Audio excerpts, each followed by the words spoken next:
Hey, Mr. Chair, we are live. Thank you very much, Chief. Good evening. My name is Jason Perot, Chairman, and I call to order this Monday, March 8th, 2021 regular meeting of the Board of Selectmen. For the preliminaries, we first have to go through some information regarding remote meeting. This open meeting of the Board of Selectmen is being conducted remotely, consistent with Governor Baker's executive order of March 12th, 2020, due to the current state of emergency in the Commonwealth due to the outbreak of the COVID-19 virus. In order to mitigate the transmission of the COVID-19 virus, we have been advised and directed by the Commonwealth to suspend public gatherings, and as such, the governor's order suspends the requirements of the open meeting law to have all meetings in a publicly accessible physical location. Further, all members of public bodies are allowed and encouraged to participate remotely. The governor's order, which you can find posted at the top of our agenda for this meeting, allows public bodies to meet entirely remotely so long as reasonable public access is afforded so that the public can follow along with the deliberations of the meeting. Ensuring public access does not ensure public participation unless such participation is required by law. This meeting will feature public comment. The meeting is being conducted by the Zoom conferencing application. The information on the agenda indicates how you can connect to the meeting. The agenda will provide instructions to connect to the Zoom meeting through the Zoom application, to connect to the Zoom application via phone. You can also view the proceedings through the live stream on YouTube if you go to the town website and look for the remote meeting link. And finally, this is broadcast on cable access television government channels Verizon 30 and Charter 192. Go over the ground rules of the meeting. When we go through the agenda, as chair, I will walk through the agenda items and invite each speaker to make their presentation. After they conclude, I'll poll the members of the board for any comments, questions, or motions. Ask board members, please hold until your name is called. Please remember to mute your microphone or computer when you're not speaking. Please remember to speak clearly and in a way that helps generate accurate minutes. For any response, please wait until the chair yields the floor to you. And if members wish to engage in discussion with other members, please do so through the chair.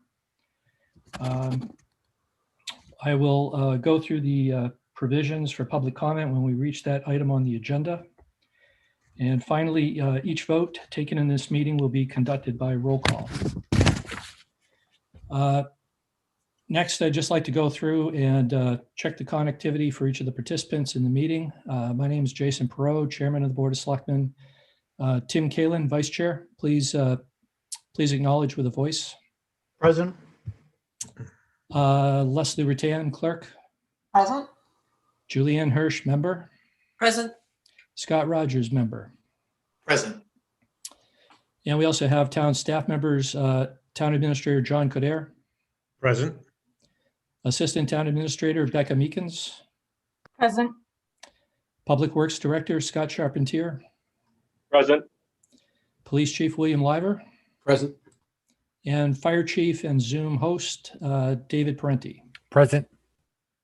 We're also being provided services of Northborough Cable Access Television tonight. With that, I think we can begin the agenda. The first item is reconsideration and approval of January 25, 2021 meeting minutes. If you'll turn to the section in your packet. Previously, we've had discussions about what those minutes should say or how they should accurately reflect what was discussed at that meeting. I provided at the last meeting, I said I would provide draft text for your consideration. There's a page in here which shows the original text of those minutes as drafted, and then a proposed amendment, which is somewhat more elaborate in describing the sequence. Have you all had a chance to review that, I assume? And do I have, for the purposes of discussion, do I have a motion? Yeah, Mr. Chair. I move that we approve I move we approve the minutes of January 25th as amended. Thank you. Do I have a second?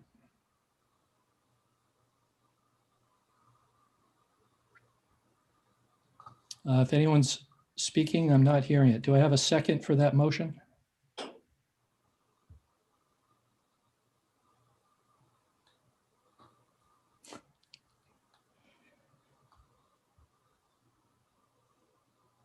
Are we not getting the second for the motion?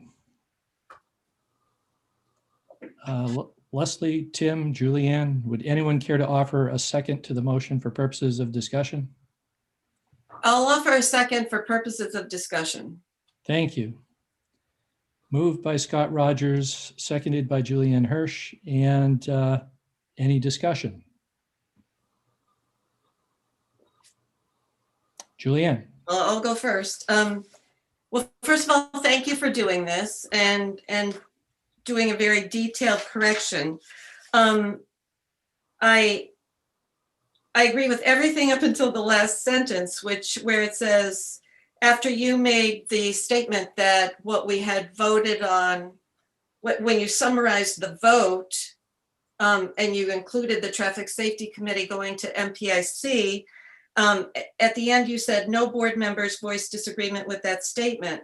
But I think in order for this to read to a neutral party later on, it would also have to say that the chairman did not invite comment on your last statement. I'm just trying to make the point that at that time, there was no objection to that summary and no understanding at that time that there was any disagreement about what consensus had been. So I take your point. I leave it to other members to decide whether or not any further change is required. Any further discussion? Hearing none, this is a roll. I have another question on this. If we approve these minutes, does it mean that we agree with your final statement? I don't think there's anything expressed in here that indicates agreement or disagreement. Okay. It's as literal as it can be, Julianne. This is, about as literal a description of what happened as we can reasonably make it in summary form, short of a transcript of the entire proceeding. Well, and if there's any further disagreement with this, that was the subject of later meetings, and those minutes can reflect that later disagreement. For purposes of January 25, this is what happened. Mm-hmm. Okay, so I'll just stand by what I said. I think that an additional sentence saying that the chairman did not invite a consensus or formal vote on the statement gives a clearer picture. But okay, I respectfully disagree. Anyone else have a discussion? Hearing none, this is a roll call vote. Scott Rogers? Aye. Julianne Hirsch? No. Leslie Rattan? Aye. Tim Kalin? Aye. And I, Jason Pro, vote aye. Carries 4 in favor, 1 opposed. Minutes are approved.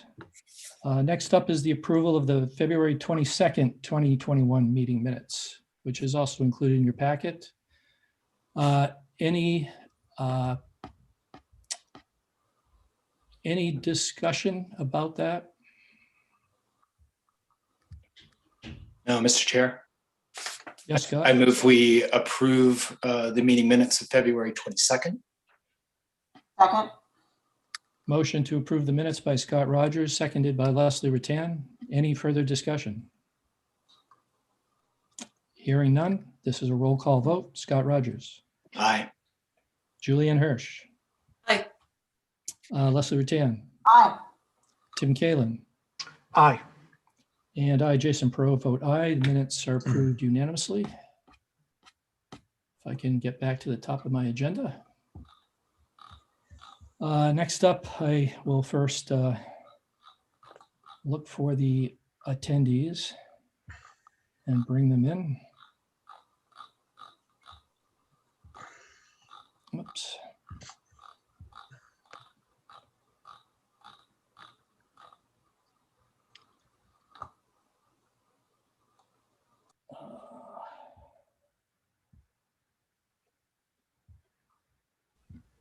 Like a hand, Mr. Chair. I think I'm getting them. I got to look for some of our additional attendees here.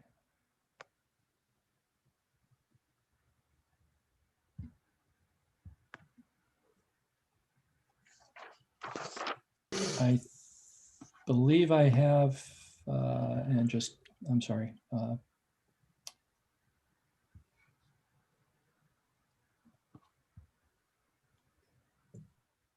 Let's see.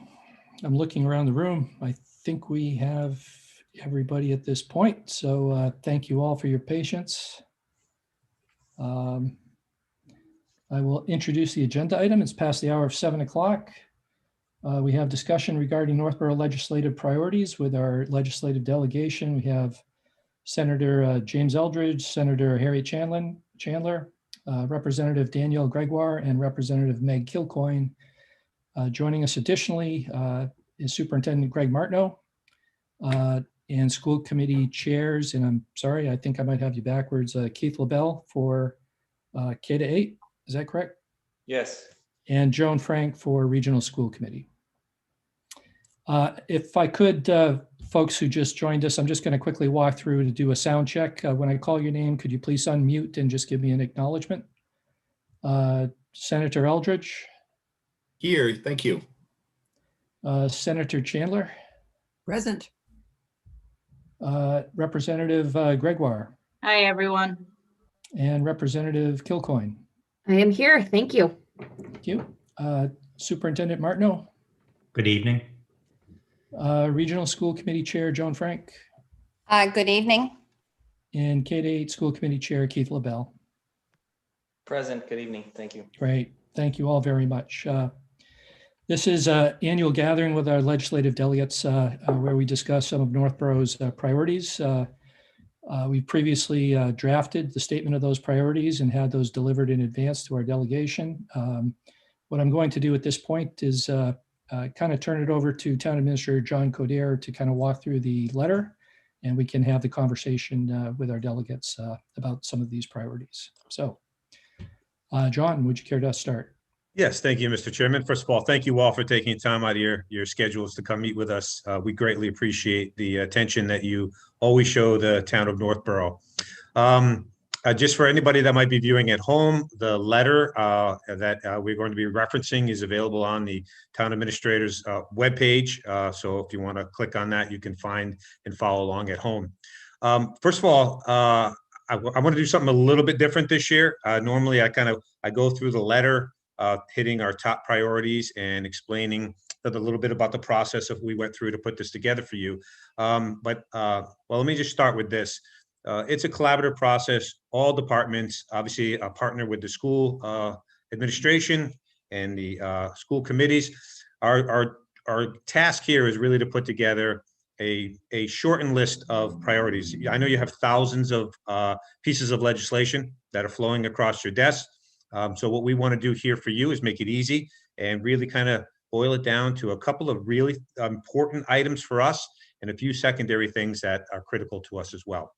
The thing I'd like to do differently this year, before we jump into the details of the actual letter and the priorities, is I just want to extend a very sincere thank you to all of you, our delegation. FY21 was setting up to be a very, very difficult fiscal year for all municipalities, and Northborough was no exception. We were anticipating a 17% reduction in state aid. And it wasn't pretty, it wasn't quick, but at the end of the process, ultimately, the legislature, working with the administration, held our state aid harmless. And that was an incredible thing and entirely unexpected. Moving forward to fiscal 2022, as of right now, we are looking at a good revenue sharing model for our unrestricted general government aid of 3.5%, and a little bit less. So we're looking at about a 1% increase on our state aid for Chapter 70.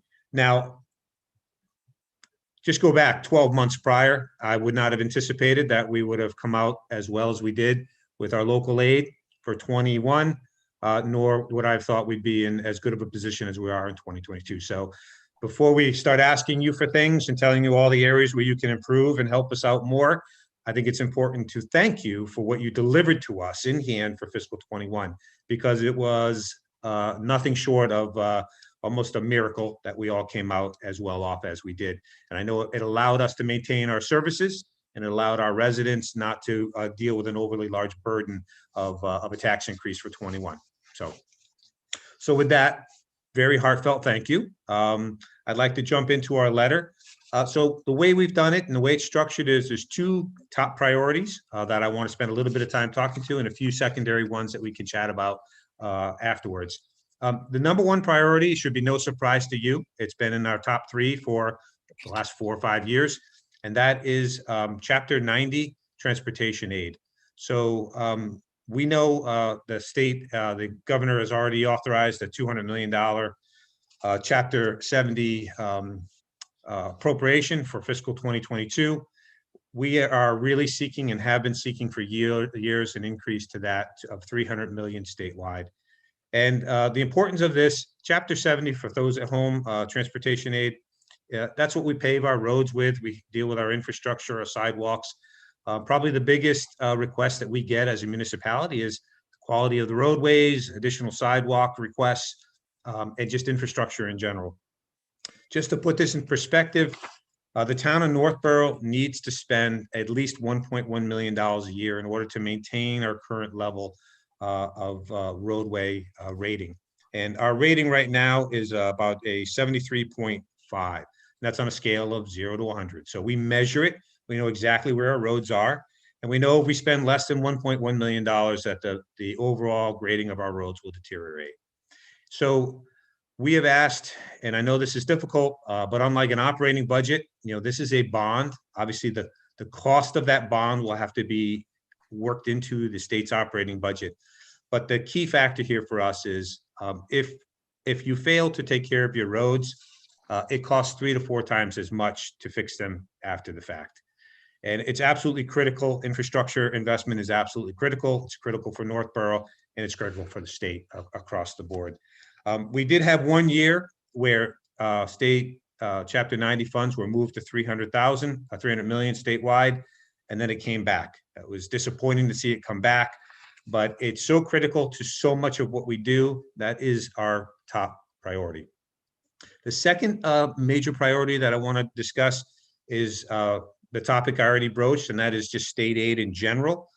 So fiscal 21, very unique with COVID-19.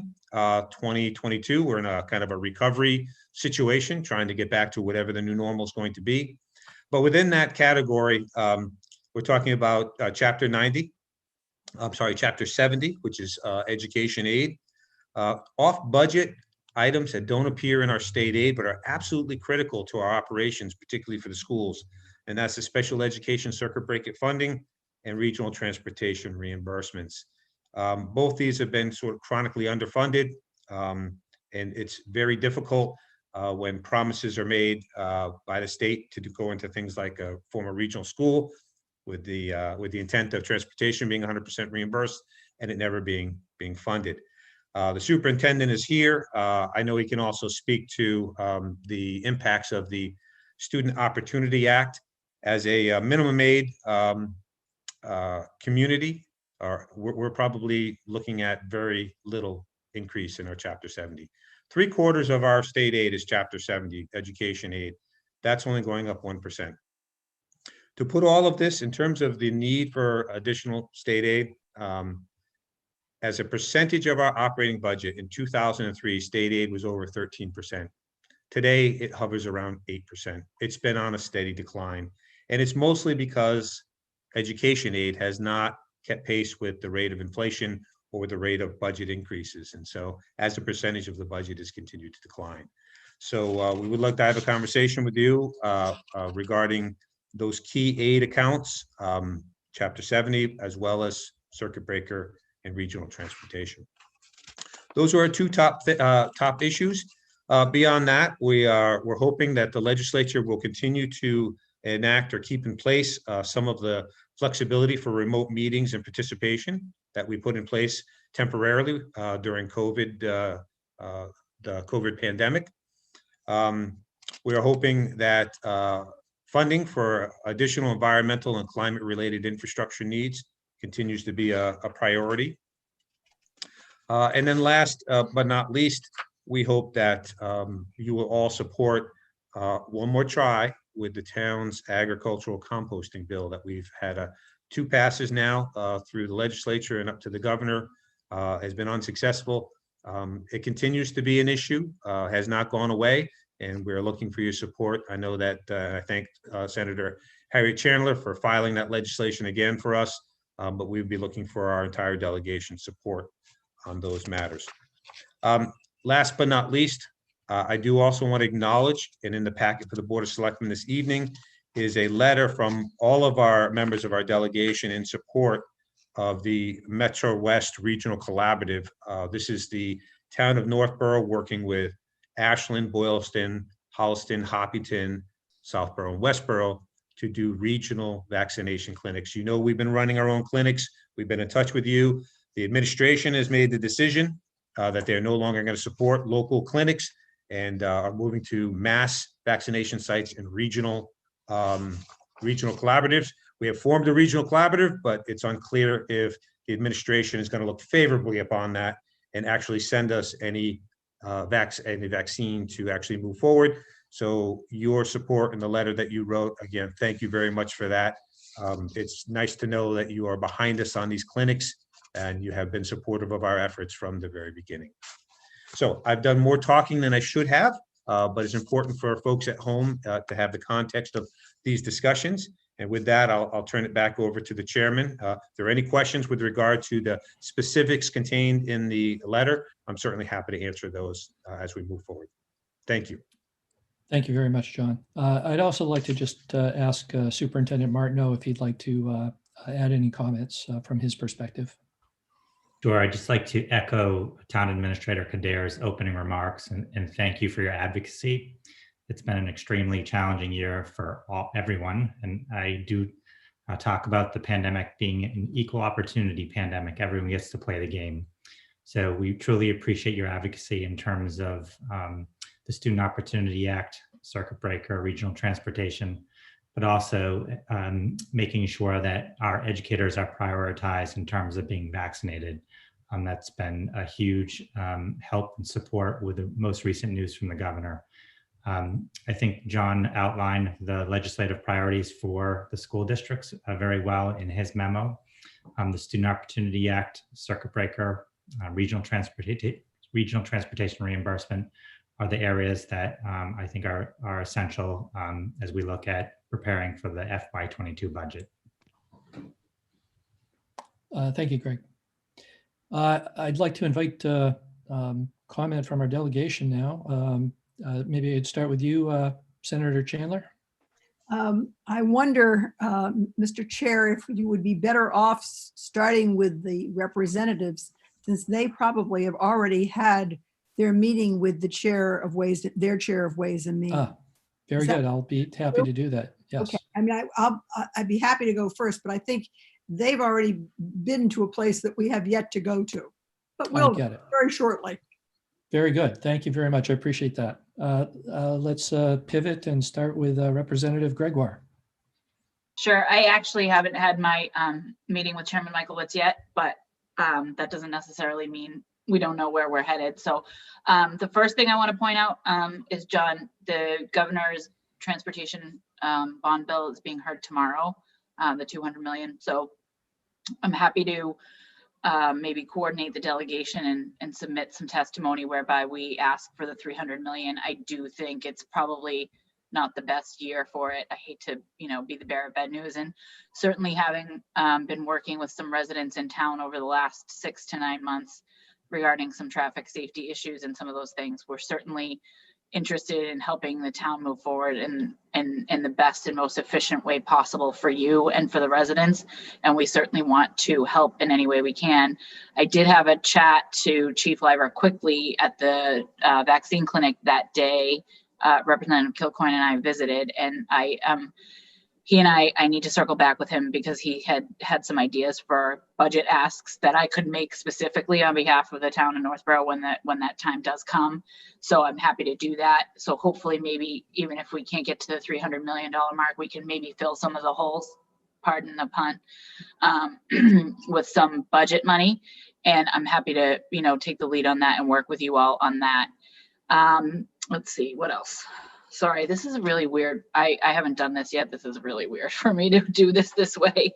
And then I do just want to congratulate the town on the efforts on the vaccine clinic. I share your disappointment in the administration's decision to roll back the local clinics, and Westboro, one of the other towns that Senator Eldridge and I both represent, is included in that regional collaborative. So we are happy to fight that fight on behalf of those towns. I don't know what the application where it stands right now. To my understanding, the first week the administration had 18 applications for those regional collaboratives, and then last week it was well over 150. So it shot up overnight. So I'm not sure, but we will continue to advocate for the towns as far as that goes. What else? So I think, certainly we hear you as far as the Chapter 70 money goes and the continuing effort around the Student Opportunity Act, and fully funding, especially towns that receive minimum aid. Again, another of the towns that I represent is in sort of the same boat as you all. And so we certainly will continue. We're going to face extreme challenges coming out of this pandemic with educational losses that our students have faced, and we want to work and do everything that we can to ensure that we get students caught back up. And I think we're going to need the opportunity to leverage federal dollars, and I think we are looking for every single opportunity we can to do that. And then to the composting issue, I certainly have been a champion of that. I have Mary Jude Pigsley on speed dial, and she and I are, so I'm always checking in with her about what the latest is and figuring out the way to help the residents there, because it's a maddening situation and there's no explanation for it as far as I'm concerned, and we should absolutely be able to do something about it. So I guess with that said, unless anyone has any specific questions of me, I will defer now to the other members and let them get some thoughts in as well. Very good. Thank you, Representative Gregoire. I'll go next to Representative Meg Kilcoyne. Thanks, Jason. And thank you Hello. guys. Hi, can you hear me? Well, yes, welcome to your first visit before us in this capacity. I'm very happy to be here. I'm very glad that, it's been an interesting time to start being a state representative. But I think I'm very fortunate that when I have come on, so many of the towns and the legislatures figured out how to do a lot of this work remotely. So I'm glad that I can be with you all here today virtually. I just want to touch on a couple things. Lots of this, Representative Gregoire, I think, covered a lot of the bigger issues. But fortunately, I've not had my meeting with the committee yet. So I think this is really a good opportunity to both have a chance to discuss some of the priorities of the town, to make sure that we're well informed, or I'm well informed before communicating those with the chairman of Ways and Means as we move into our budgetary discussions. I do want to make a quick note on the compost posting bill. I am happy to report that that has been refiled on the House as well. And all of the delegation has signed on, I believe, to both the House and Senate versions. I've signed on to Senator Chandler's bill as well. So we will be advocating for that piece on both branches and hopefully get it over the finish line, because I know it's been a very, very long struggle. I worked on the bill as a staffer, so I am glad to be able to carry that over as a state rep. I want to echo what Representative Gregoire said about some of the education funding issues. I think, the Student Opportunity Act was a very critical piece of legislature that I think was aiming to really close some inequities that we saw in throughout the state. But I think there's always an understanding that there's still much more work to be done when it comes to making sure all of our schools across the Commonwealth have adequate funding. So I think that it's something that we still need to work on and making sure that we're able to adequately support our towns on their funding needs. Regional transportation costs, I think, are a great example of something that we still deal with. Most of the towns in my district, in the 12th Worcester, 5 out of the 6 are all regional school districts, including Northborough. I myself am the product of a regional high school, so it's certainly something that I look forward to working with my colleagues on, especially with the regional school caucus, and making sure that we're pushing for the resources needed to adequately support our regional school system. I don't want to repeat most of what was said from Representative Gregoire, but I think this is, for me, it's always important to have the opportunity to hear directly from you, start a conversation and dialogue. Oh, I'm sorry, I did remember what I wanted to say. I should have said this at the outset, but I do want to really commend the efforts of the town for their incredible work hosting that vaccine clinic.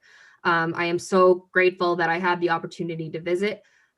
This has been an ongoing issue, I think, across the state. And we're in a position as legislators that we need to know what's happening on the ground to be better advocates for the administration to really respond to the needs of this area. And seeing the work that was put in, seeing the way in which that so many people in the town came together to provide an efficient and safe way to vaccinate the seniors was very, very important. And I do want to say that we, myself and Representative Gregoire, after our visit, relayed our observations to the newly formed COVID committee because we felt it was really important that the legislature is aware of the benefits of the clinic that you hosted for the local residents themselves, and how effective it was on getting some of our most vulnerable people vaccinated efficiently and quickly.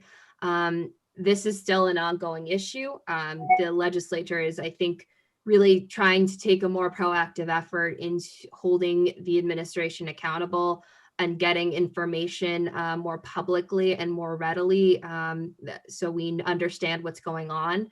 And I think that, we're in a position where we want to make sure that we are pushing the administration to make decisions that are best suited for the Commonwealth.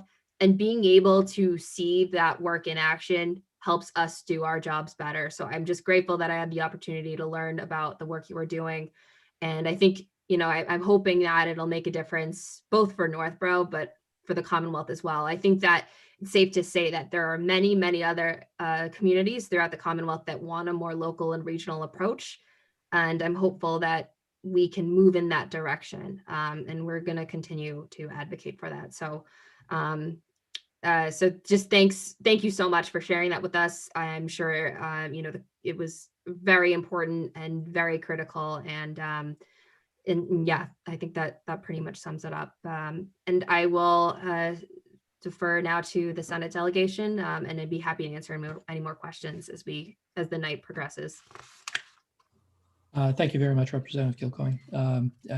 Think I speak for everyone here when we say we're just very proud of the staff who put the vaccination site in place and were able to conduct that. It was an excellent job, very well received by our residents who, many of them seniors. The convenience of having it local and everything was just unmatched. And we certainly hope we will have the opportunity to continue in that fashion. So I appreciate you're being able to visit that and observe it and be able to take that back with you.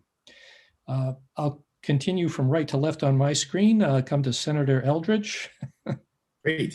Thank you, Mr. Chairman, to the members of the rest of the members of the Northborough Board of Selectmen and the superintendent, of course, John Kader, and all the other attendees. And I hope you can see just from Representative Kilcoyne's remarks is really hit the ground running.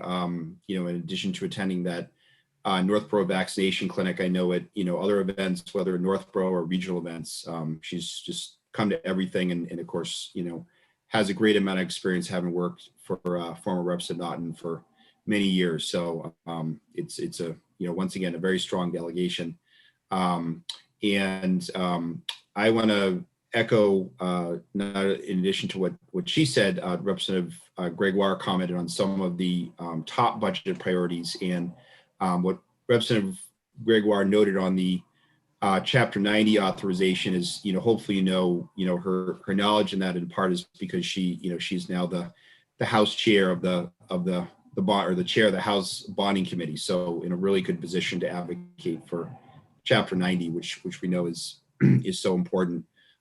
So congratulate her on that position. And I think what I would say beyond the Chapter 90 and the local aid, including the Student Opportunity Act, is hopefully you have seen that both the governor and the legislature are committed to the second year of fully funding the Student Opportunity Act. Was very proud to support that last session, but recognizing that quite honestly, communities like Northborough and the regional school district may not benefit significantly from the Student Opportunity Act, and that's why the minimum student aid, which I know is in your memo, is really important to advocate for as well. So that's certainly something that I will push for as well, as far as an increase.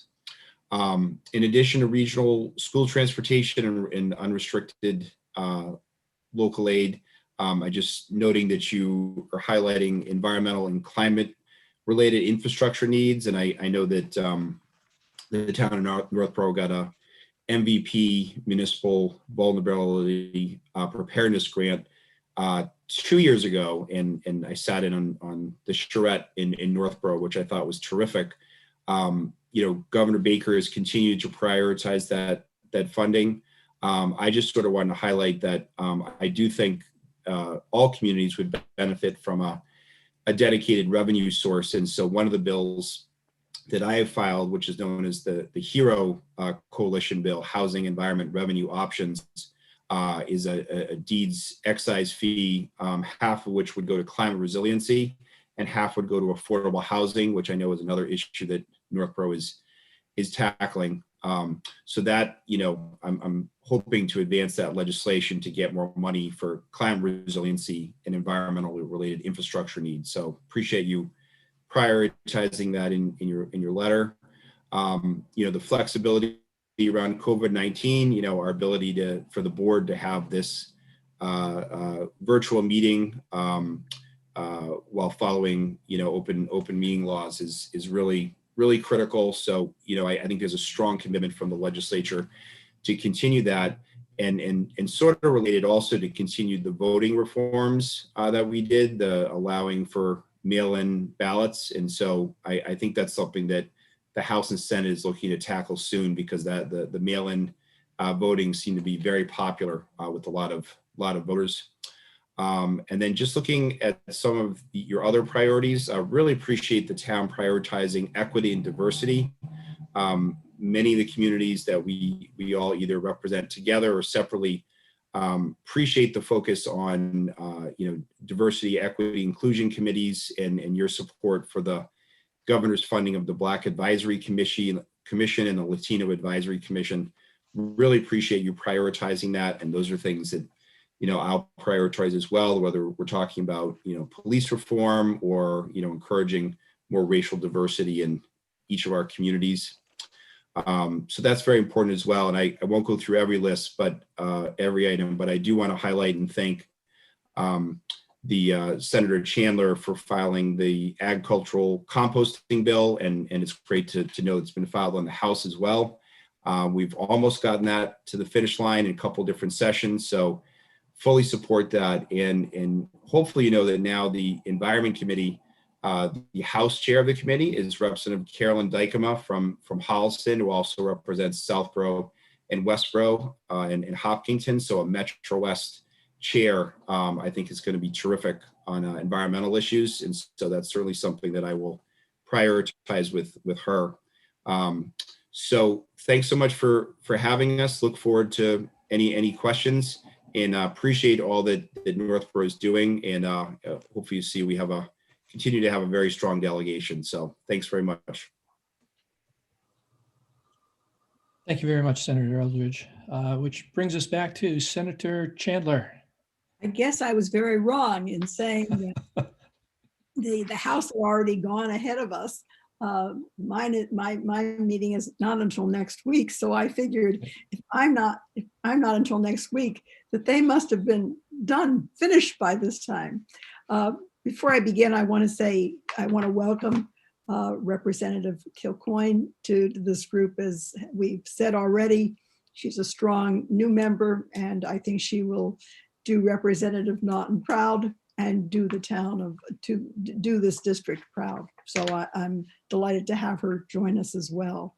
And secondly, before I begin, I really have to say that there is no other town that I represent, at least, that ever prepares with such meticulous effort the presentation for the delegation. This has been it's always this way, actually, where we know exactly what your concerns are, we know what your needs are, and you give us a roadmap in terms of what you're looking for. So for that, I want to thank John Coder. I think this is something to commend him for, because he's always done this in his term as the town authority.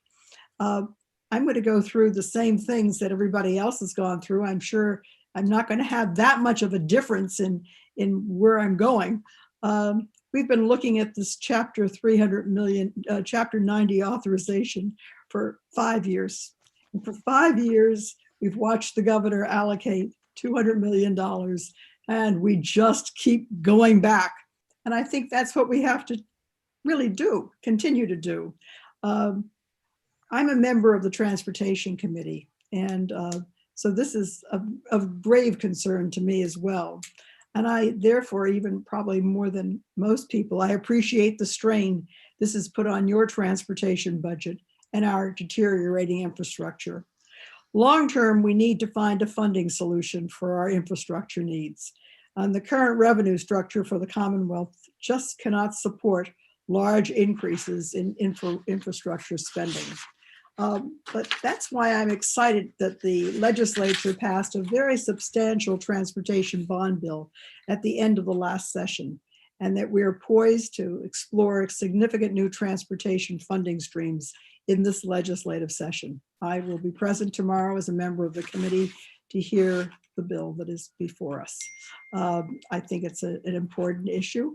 We're talking about things that are complicated and difficult for us. With a bond bill, and we're talking about where we're going to get the money from, and how we're going to do this.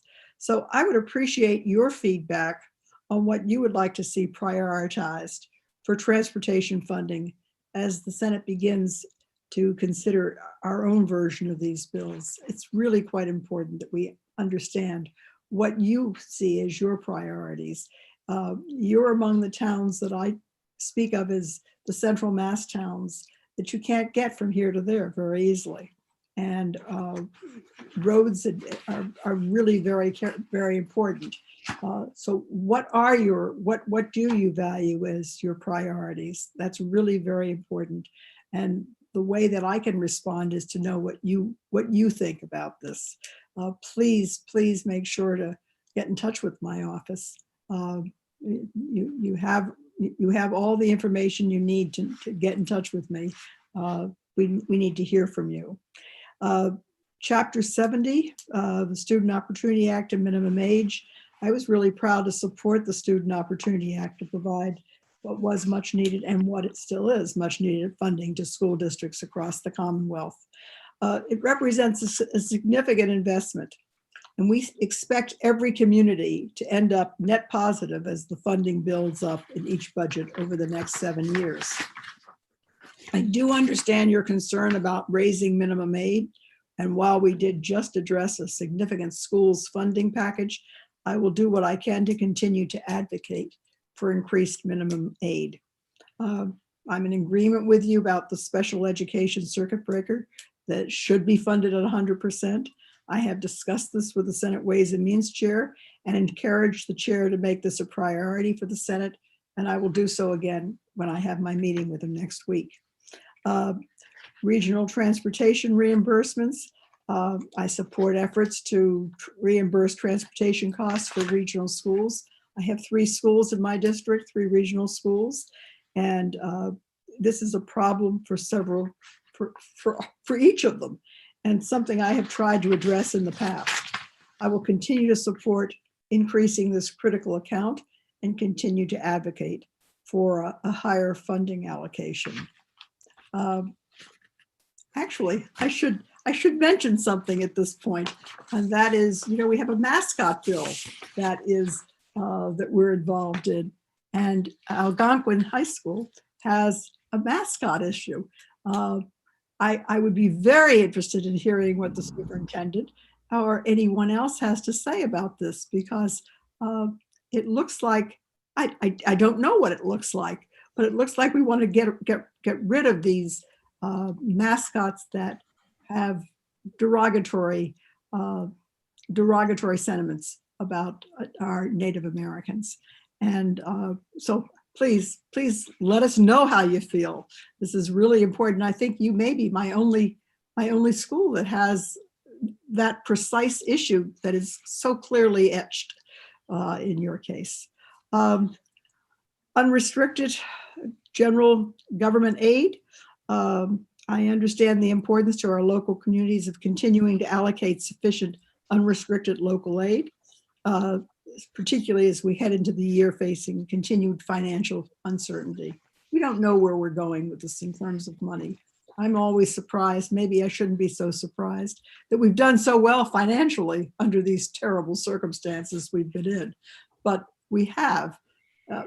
Everyone has always said from the beginning of this pandemic that the year that we're about to go into is the most difficult year we will face.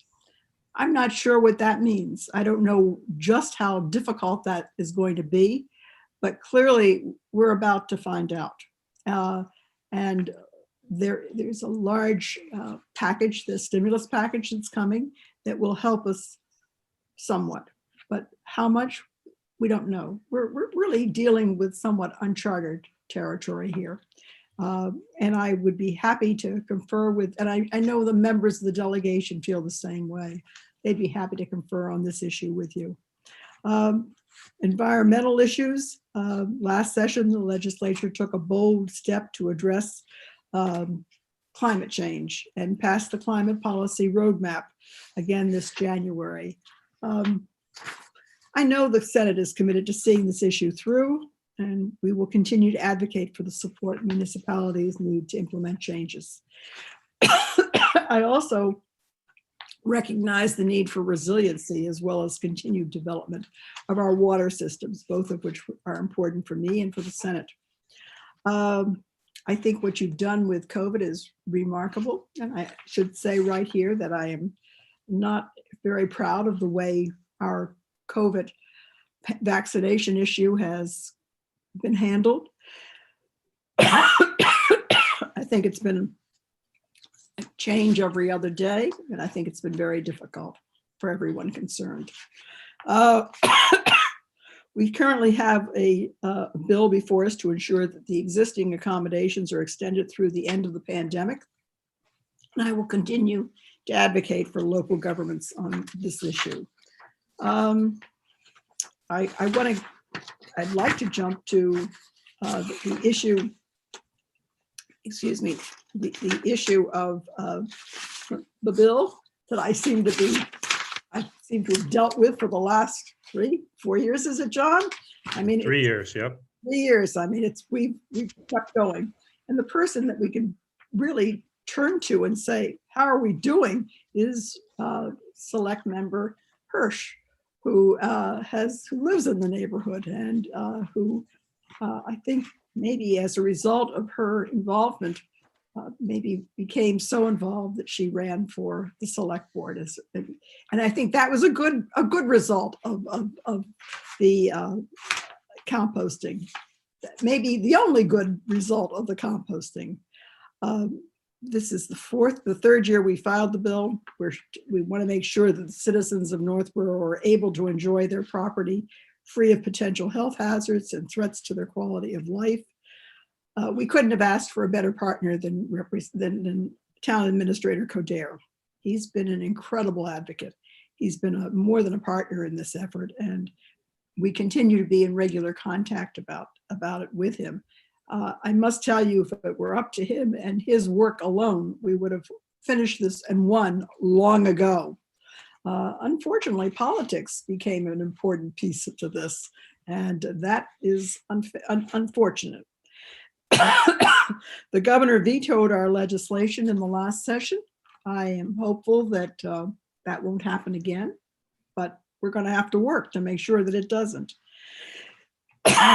We've come back this year with Administrator Coder's help with an even stronger bill that I'm fighting for, that I will continue to fight for.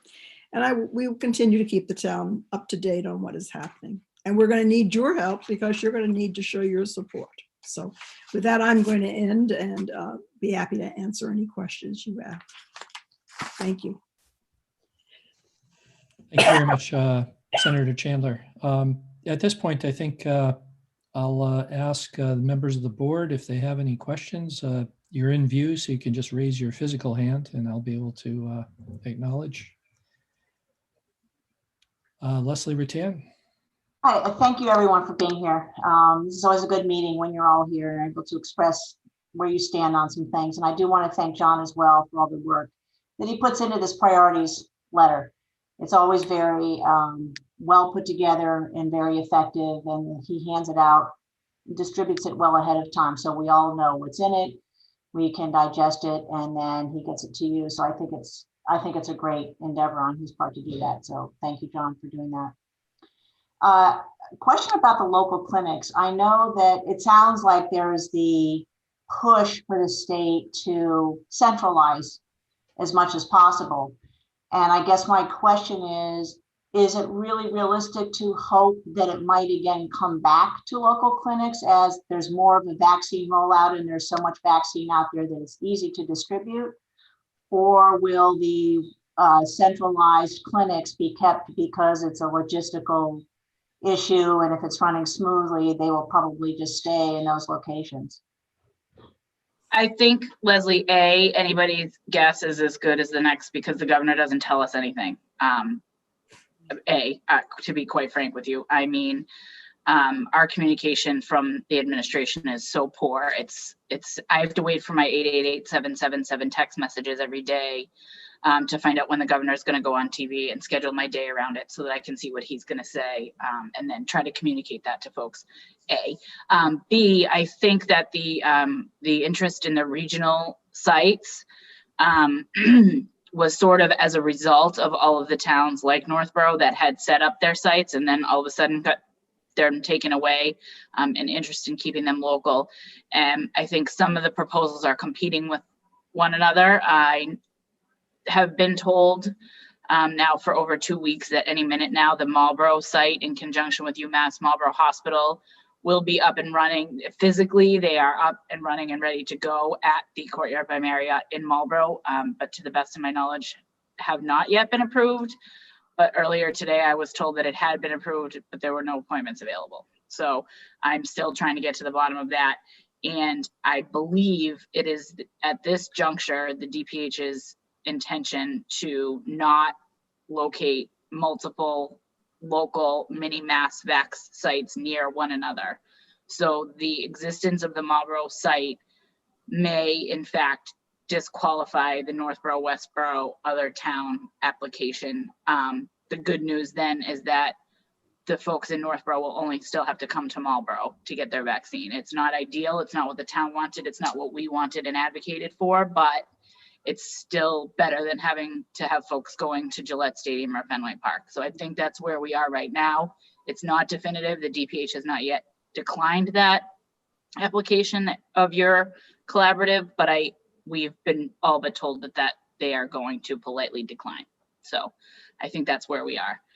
I think moving forward, as we continue, increasing the people that are eligible to receive vaccines, like when you get to younger folks or and they may continue to try to push people towards the mass vax sites. And then moving forward, I think it's really anyone's guess right now as to when we need booster shots or an annual shot like a flu shot. I think eventually they're going to try to get it to the same procedure that we would use for an annual flu shot. So I think, but that's obviously a bit down the road. So I don't want to speak for any of my colleagues, but that's my understanding of where we are right now as far as the local sites, the mass vax sites, and these quote unquote mini mass or regional collaborative sites.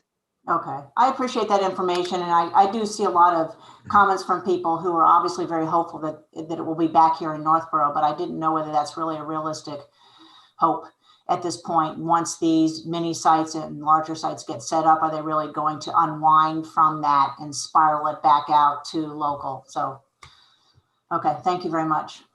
Mr. Chairman, if I can just interject Yes, one John, thing please. Yep. for our delegation. Yep. If I have one ask, would you please, if at all possible, please advocate and ask for us to hold one more clinic to take care of our teachers?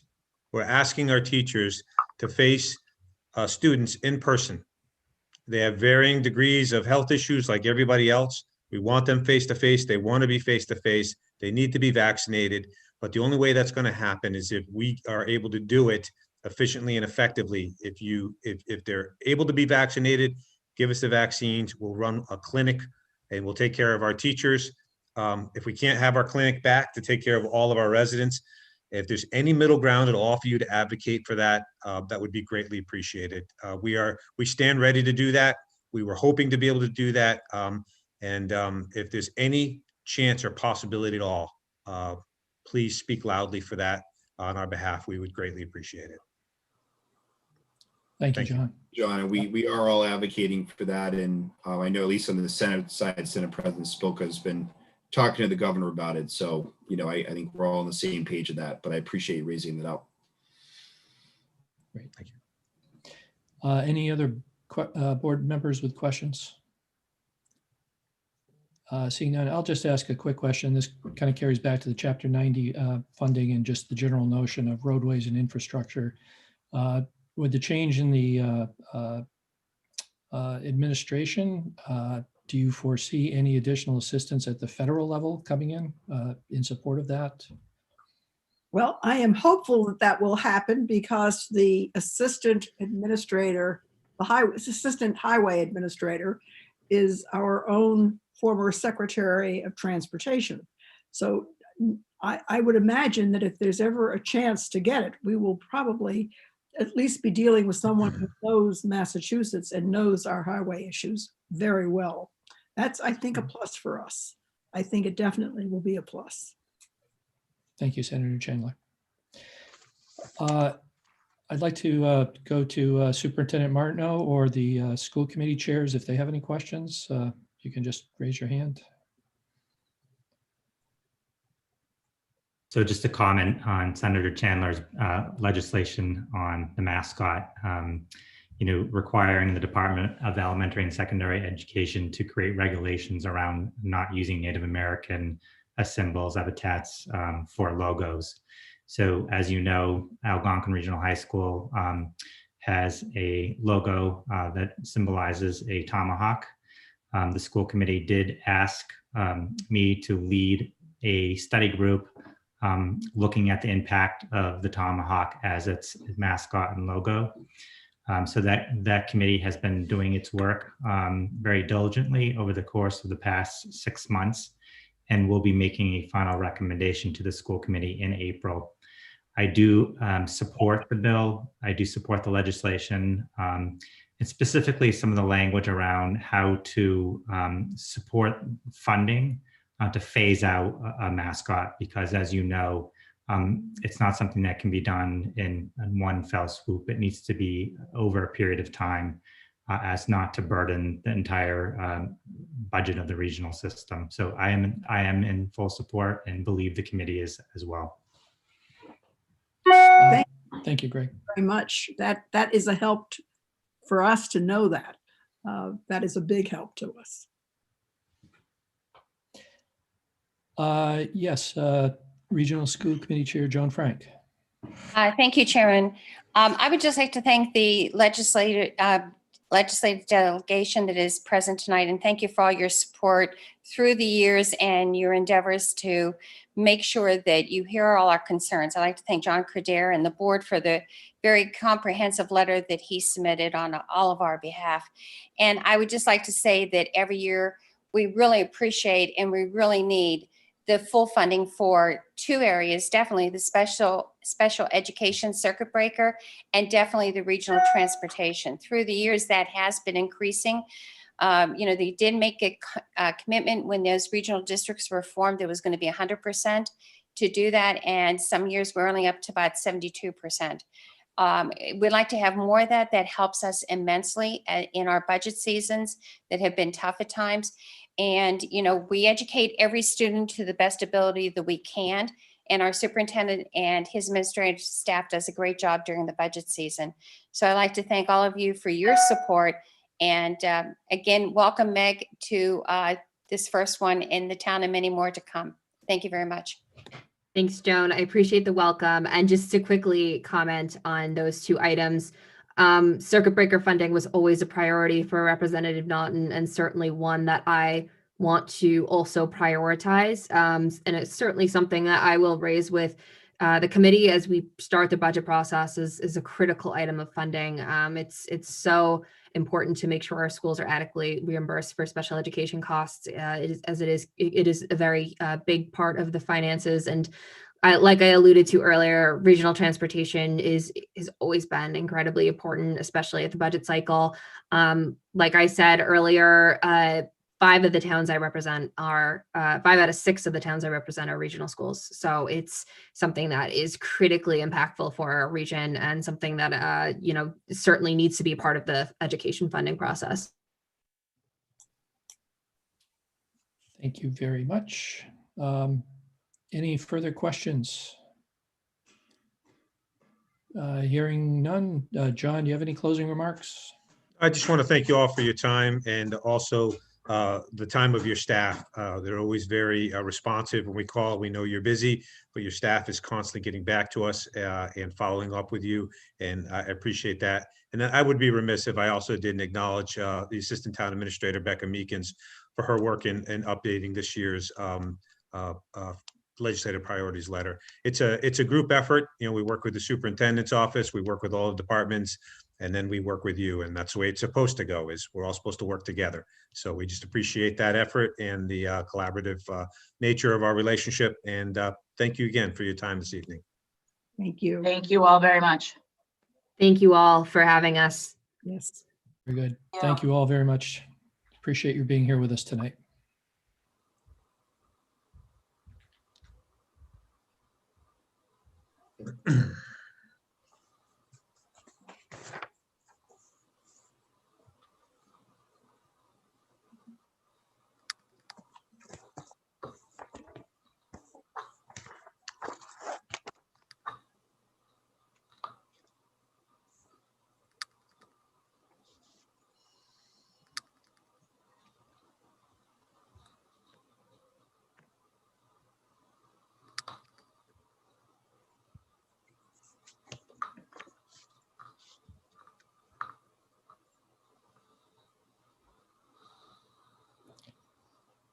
And I think we're fully reset now. Thank you very much, Chief Parenti. And we'll now bring in Town Moderator Fred George.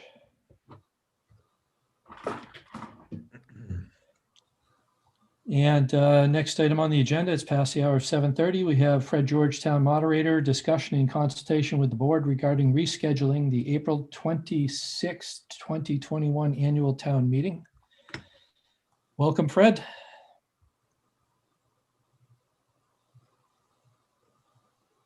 I think you're muted. There you are. Hear me better if I'm not muted. Yes. Thanks for having me. Thank you for having me this evening. Yep. Thank you very much for being with us tonight. We appreciate your consultation on this part of it. John, would you care to introduce it? Sure. Let me set the table for you. So last week, had a meeting with the moderator, our health agent, Kristen Black, and Scott Charpentier to kind of go through where we are with our town meeting preparations. I've been adamant through this cycle that I don't want to change our timing. Last year, we had no choice, just the way things rolled out, wound up having town meeting in the end of July. Caused a lot of issues for us, that kind of delay. So we've been moving forward and staying on track. Given the fact that the vaccinations aren't going to be where we'd like them to be in time for an April town meeting, we do want to stay, again, like I said, we're going to stay on that track of having town meeting that week. The only difference being, if we're not going to have it inside, then it will be a Saturday town meeting as we had done last year. Little bit different process this year, though. First of all, the layout in terms of logistics would be essentially the same. A little bit different. Last year, when we were talking about delaying town meeting, we had posted the warrant, and that process required the town moderator, in consultation with the Board of Selectmen, to make a declaration and to move town meeting. Where we are on the front end of this cycle through, and the warrant has not been posted yet, the Board of Selectmen, under Section 9 of Chapter 39 of Mass General Laws, has the authority to move town meeting. So normally town meeting would be April 26th in the evening. Instead, we're proposing that the board consider moving town meeting to that first Saturday, May 1st. A alternate inclement weather date would be May 8th, but that would essentially allow town meeting to pretty much take place almost virtually on the same schedule, just a different day of that week, but also it would still take place prior to the annual election. Town meeting always takes place prior to the annual election.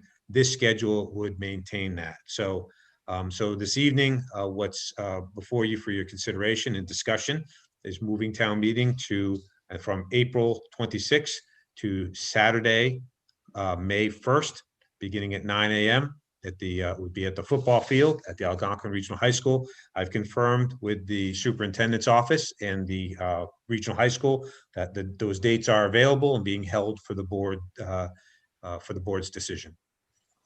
So just Thank the you very last much, thing, John. just in speaking with the Board of Health, just want to add that she was pretty adamant that, you know, at this point, nothing's really changed from where we were last year in terms of the vaccination and the level of immunity. So it, you know, if we were concerned with having a town meeting indoors last year, then we should have it outside again this year because conditions haven't changed.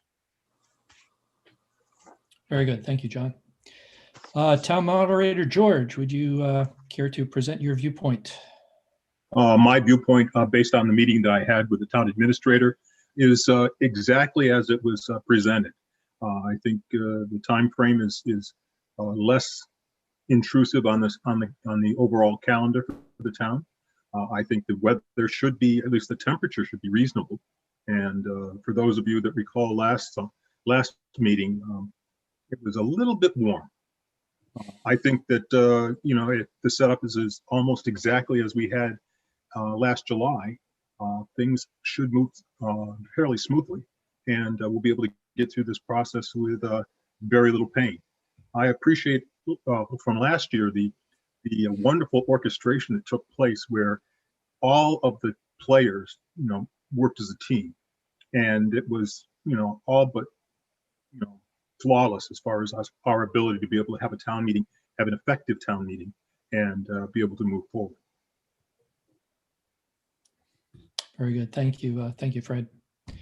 From the standpoint of your last comment, I'd just like to acknowledge DPW Director Scott Charpentier and his staff who did tremendous job putting all the pieces in place for us to be able to conduct that outdoor meeting last year. So should go much easier this year, Scott, with that experience, I'm sure, right? Questions or comments from members of the board? Leslie. What is the definition of inclement weather? I think people normally think of maybe rainy, but what if it is cold for some odd reason? What determines whether or not it's just too cold? Because obviously we don't want to deter people from coming to town meeting. You know, if it's cold and windy and not necessarily rainy, do we still have it? If I may, it's New England, sure. So that's almost all I have to say. So it might snow, it might be 90 degrees. Our intention is to, unless we absolutely cannot hold town meeting that day for safety reasons, you know, we'd like to proceed. The way it works is the Board of Selectmen at this juncture is the body that makes decisions in consultation with the moderator. Once you pick a date and we get to the point where the warrant is posted, then it's really the call of the moderator in consultation with the Board of Selectmen to move town meeting from the 1st to the 8th or to any other date at that point in time. But I think we're, a little bit a little bit of sprinkles or, isn't going to really, I don't think, deter us. I think what we need to do is plan to proceed. Unless, there's high winds or lightning or things that are going to make it unsafe, would be my interpretation of that. But it's really a judgment call of the moderator in consultation with the Board of Selectmen. Thank you, Leslie. Any other questions, comments from board members? Any other final comments, Fred? No, I think we've covered it. Okay. Do I have a motion?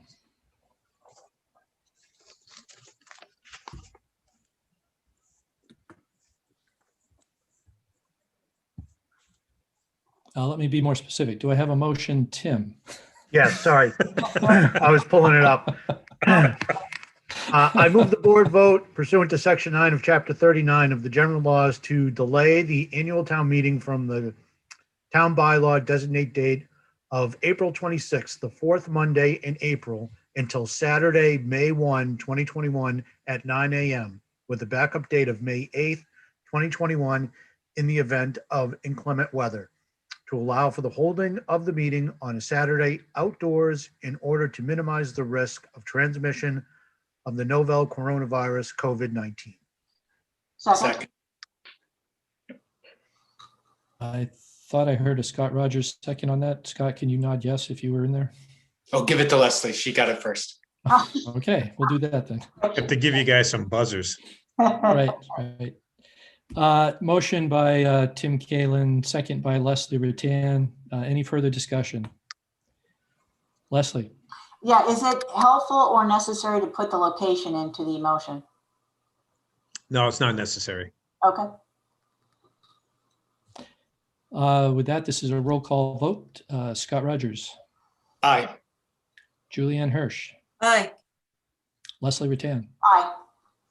Tim Kalin. Aye. And I, Jason Perot, also vote aye. Carries unanimously. Town meeting at this point is now scheduled for May 1st, 2021, 9 a.m. at Algonquin Regional High School. I'd like to thank Town Moderator Fred George for being with us this evening. Thank you, Fred. Appreciate your advice. And we will perhaps be speaking with you sometime in the future if any decisions need to be made further or any actions need to be taken in that regard. Okay. Thank you, Fred. Thanks, Fred. Thank you. Thank you, Fred. Have a good evening. Good evening.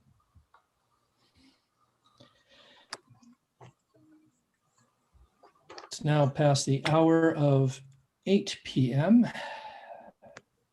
Chief, can you add our next guest, please?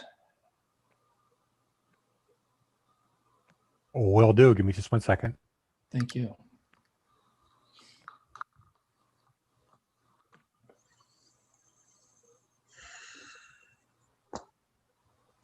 And Kathy and John have both been promoted. Thank you very much, Chief. Past the hour of 8 p.m.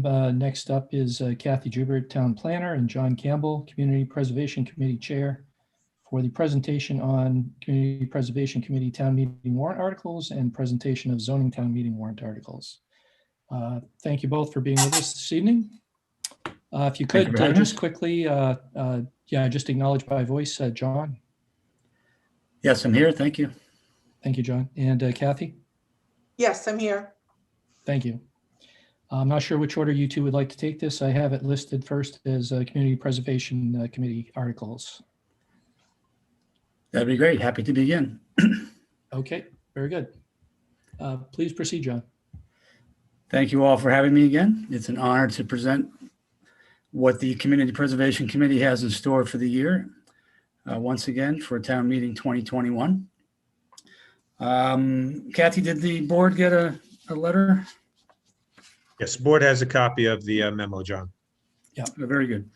I don't have it, but I'm going to go through the articles to the best of my ability in the order that I have them and tell you how we justified approving the ones that we want to bring before town meeting. The first I have to discuss is an application from the Recreation Department to build pickleball courts. And pardon me a moment. Excuse the background noise. This item came before us from the Rec Department. Interestingly, this year we completed a new open space and recreation plan for the town of Northborough. And I must say that during the town surveys and discussion of priorities, pickleball courts was among the most important things. I did not know, and I have been educated, and it seems very, very important that the town have them. The Rec Department has put forth a good plan wherein they would build a group of 6 courts right at the border of Ellsworth McAfee. The site plan looks excellent. It uses space that is not really currently used by any other ball fields, and they've addressed what they think would be additional parking for it and so on. So we were 100% in favor of this article. It would be for $290,250 to come from the open space and recreation category. Any questions of me on that article? Julianne? Yes, Julianne. Yes, thank you, John, for presenting all of this. And, I understand that pickleball is a very popular sport now. I took a ride over there today to kind of see exactly where those courts would be. And they are like between the road, would you say they're between the road and the pavilion? Correct. On the left side corner, lower corner of the area, if you were driving into the first driveway, let's say. So have the abutters been in conversation about this? From what I understand, pickleball can be a little noisy. I'm not aware of an abutter conversation. I know that the Rec Department vetted the idea quite thoroughly and recognizing that there is some noise involved. I'm pretty sure it'd be limited to daytime hours. There's no plan to light it. So if that was a concern, wanted to let you know that. Uh-huh. So the answer is we don't know if the abutters have been notified? I can only say that I don't know if they have been. Okay. Oh, Scott Charpentier, Public Works Director. Thank you, Mr. Chair. Through the chair. Julianne, the abutters have not been specifically notified. There was a mass email that went to participants in the rec program.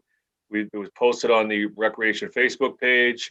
The public hearing for the Community Preservation Committee was properly advertised, posted, and conducted. But nobody from Rec or DPW went to the neighbor and knocked on the door to speak to them.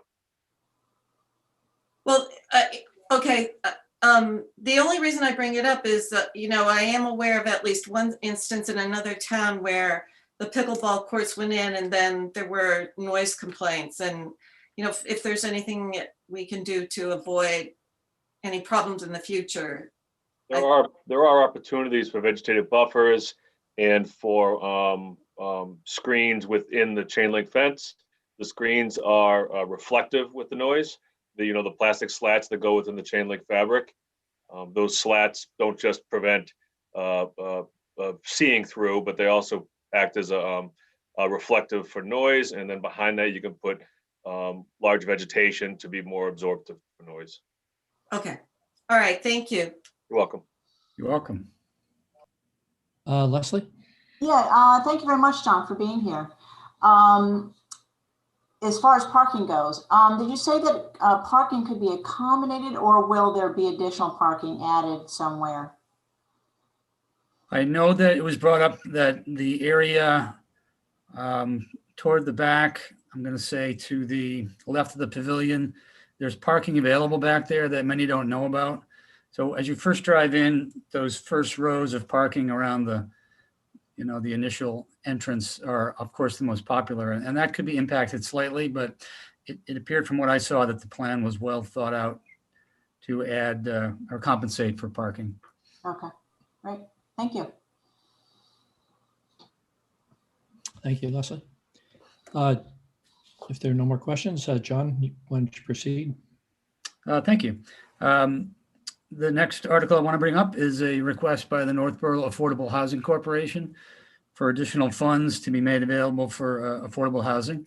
I often advocate for them at town meeting, and I'll do it again. That group and their partners have done a fantastic job in Northborough creating affordable housing units while at the same time renovating buildings and so on. There are several projects also being worked on and gaining momentum.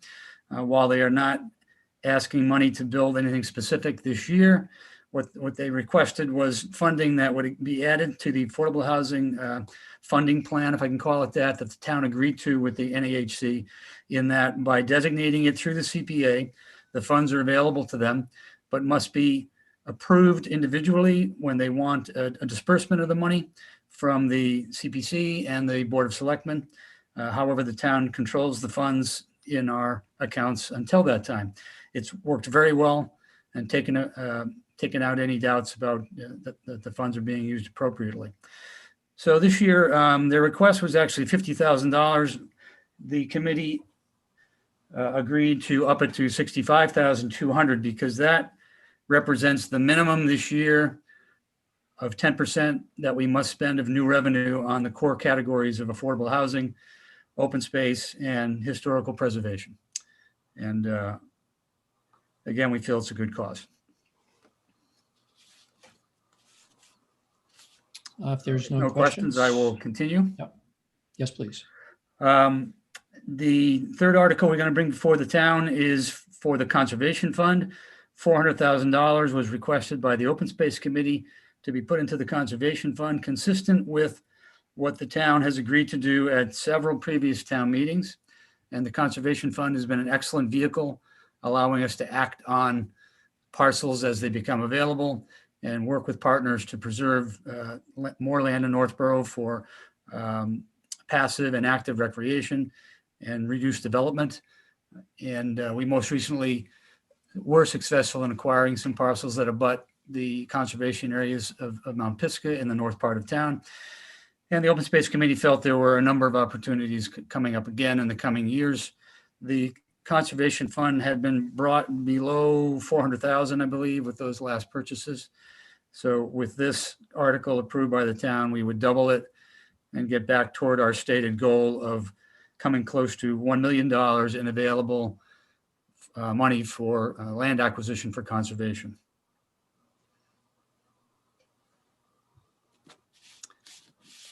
Yep. No questions. Continuing, the fourth article we're bringing forth is for the Northborough Historical Society. This is for renovation of the building on Main Street. There is precedent, as the town has agreed to several other projects there for renovations and adding a handicapped access ramp, renovating the organ, and so on. So this project we felt was relatively humble for them and easy for us to approve. And again, great asset in town. If residents haven't been in there yet, it's terrific to tour it. So we were very much in support of this article as well. No questions. Our fifth article will be for the required bond payment on the White Cliffs project that was approved by the town several years ago. Will be $203,780 this year. Again, we will be taking that from new revenue, and that is consistent with the town meeting vote that approved acquiring the property and the building. Work is ongoing by the White Cliffs Committee to work toward both the restoration plan and the reuse plan for the building. I do not have a full update on that for you tonight, but I'm sure that will be forthcoming. Very good. Finally, our sixth article is for the administrative account, which is allowed by law, where up to 5% of the revenue can be put into a fund that we use for expenses in the committee or for other things such as appraisals when we're evaluating properties and so on. we pretty much go for the maximum 5% every year, knowing that if we don't use it, it goes back into the general unreserved fund, as it's called, where monies that are not specifically allocated to a particular category are available for spending. And I'll follow on with that by letting you know and the town residents that this year we received a state match of $180,541, which is approximately 20+%. That's a little higher than it's been in other years. That's partly because state legislature changed and added funding to the State Community Preservation Fund. So we benefited from that. With that, the town will have received over 2.5 million in state match over the course of 15 years of the CPA in Northborough. I think that's an excellent point to bring up. With the state match and our own revenues, we will have approximately 730,000 of new revenue to spend this year. And with the unreserved account funds, we actually have a little over 1.3 million available to the committee to spend on articles or to keep in reserve. So the total of what we're bringing forth is quite less than that. We are approximately 900 some thousand. So we'll still have quite a bit in reserve, and yet much of the money, including the 400,000 for the conservation fund article, will effectively be going into reserves as well. So we feel like we've kept our conservative plan, and yet have been able to satisfy the requests for articles for applications that came through. Great. Happy Thank to you take very any much, specific John. more questions. Yep. I'll just first thank you and the CPC members for all the work that you do to review these applications and bring these forward. It's a very well-run committee. We appreciate the volunteer work that goes in on that for this program. Thank you. Any other questions by the board? Leslie? Yes, John, my annual question. How many years have you been chair now? I think it's 16. This will be the 16th town meeting at which we will vote on applications. Wow. And the town officially approved the bylaw, I think, in 2005. It's wonderful. Well, thank you very much for your willingness to I do hope that. the town's not sick of me yet. I'll be around for a while. Thank you very much for doing that. Any other questions or comments? John? Just wanted to let the board know that last Tuesday, March 2nd, the Financial Planning Committee heard the presentation on the projects. They don't provide a recommendation on the non-capital project items like the Administrative Reserve Fund, but the pickleball project and the debt service on White Cliffs, the committee supported both those unanimously. So as usual, hopefully we'll move to town meeting all on the same page. Great. Thank you, John. If there are no other questions or comments. Thank you all for your support. We look forward to working with the town on continued new projects. Excellent. Thank you very much, John. Thank you.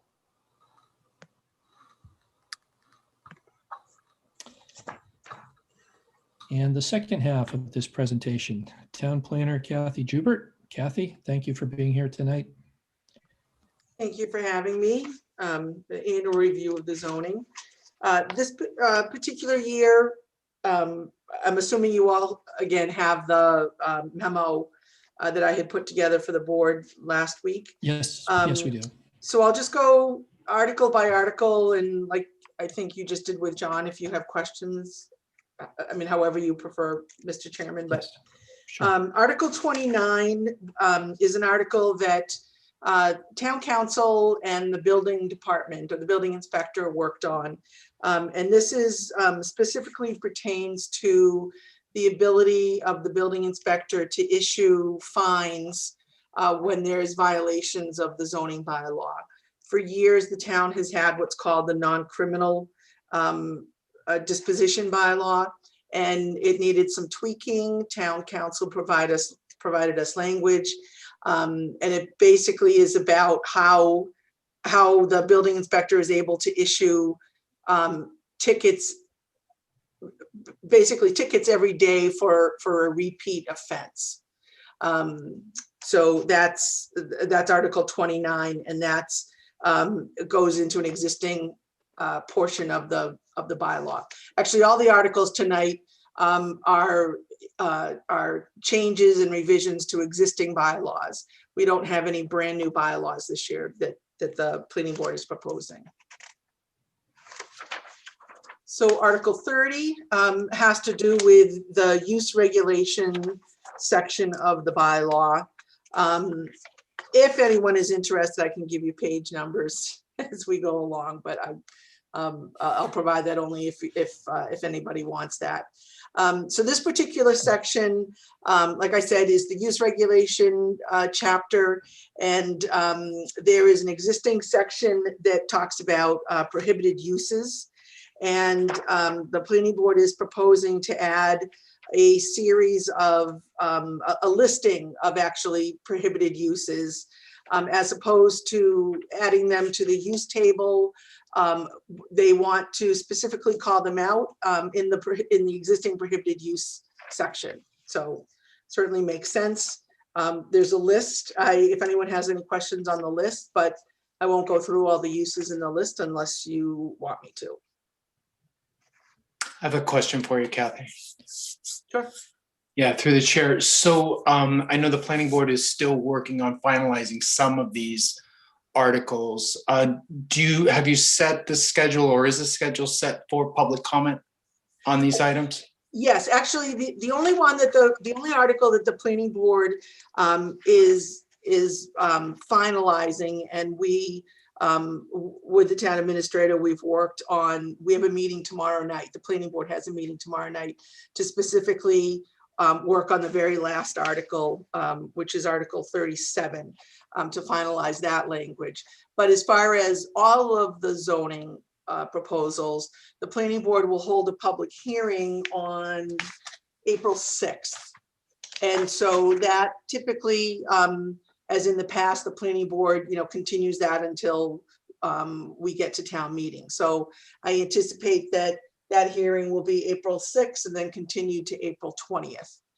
So that hasn't been advertised yet, Scott, but once we'll be advertising that next week, sending it to the paper, putting the, putting up the final language on the town's website under the planning, department webpage. And we'll have copies available for anybody that wants that. Okay, and that would be the avenue then if someone had a question on one of these articles, one of these proposed changes to attend one of those public. Yep, absolutely. Yep, starting April 6th. Great, thank you. You're welcome. Leslie. Kathy, I have a lot of Ys, actually, WHY. And as we go along through here, the first one is, one of them is no manufacture or storage of malodorous items. Does that mean no storage of malodorous items either, even if it's properly stored? The way that it's written is that, yes, it's manufacturing and storage. Manufacturing and storage. That would be prohibited, both manufacturing and storage. Manufacturing and storage together, or manufacturing? And what if it's just stored separately, but it's not being manufactured here? Well, I'm not an English major, but the way that I read that, there's no manufacturing and there's no storage. So it's not if someone manufactures it and stores it on site, unless actually town council hasn't reviewed this, and unless someone is reading this differently, but I believe that was the intent of the planning board: no manufacturing and no storage. Okay, because that's a little bit unclear. Why no lumber mills? Each one of these uses wasn't specifically discussed, and I think the planning board will probably do that at their April 6th meeting. I know that one of the members researched this and looked at other towns' bylaws and, chose from a couple of different towns the list of prohibitions they had, and is proposing that's what Northborough adopts. So the board hasn't specifically, gone over A through N, but what I can, based on the conversations that the planning board has had, is that they are looking at these as, offensive, to abutters, not necessarily beneficial to the town, sort of, versus the issues that they may cause with abutters versus having to control and patrol them as a use in the town. So I think it's an attempt to just outright, prohibit some uses that the board is looking at as being offensive, and probably, again, causing more problems to the community than benefits. My last one under Article 30 is why no self-storage? The self-storage facility is let me just double check on that, Leslie. That is something that right now is in our bylaw, but and the definition for self-storage that we have is a building consisting of individual, small, self-contained units that are leased or owned for the storage of business and household goods, automobiles, boats, or contractors' supply. So we have the definition, but if you go to the existing use table, it's not found in the existing use table. So therefore, it's already prohibited in town.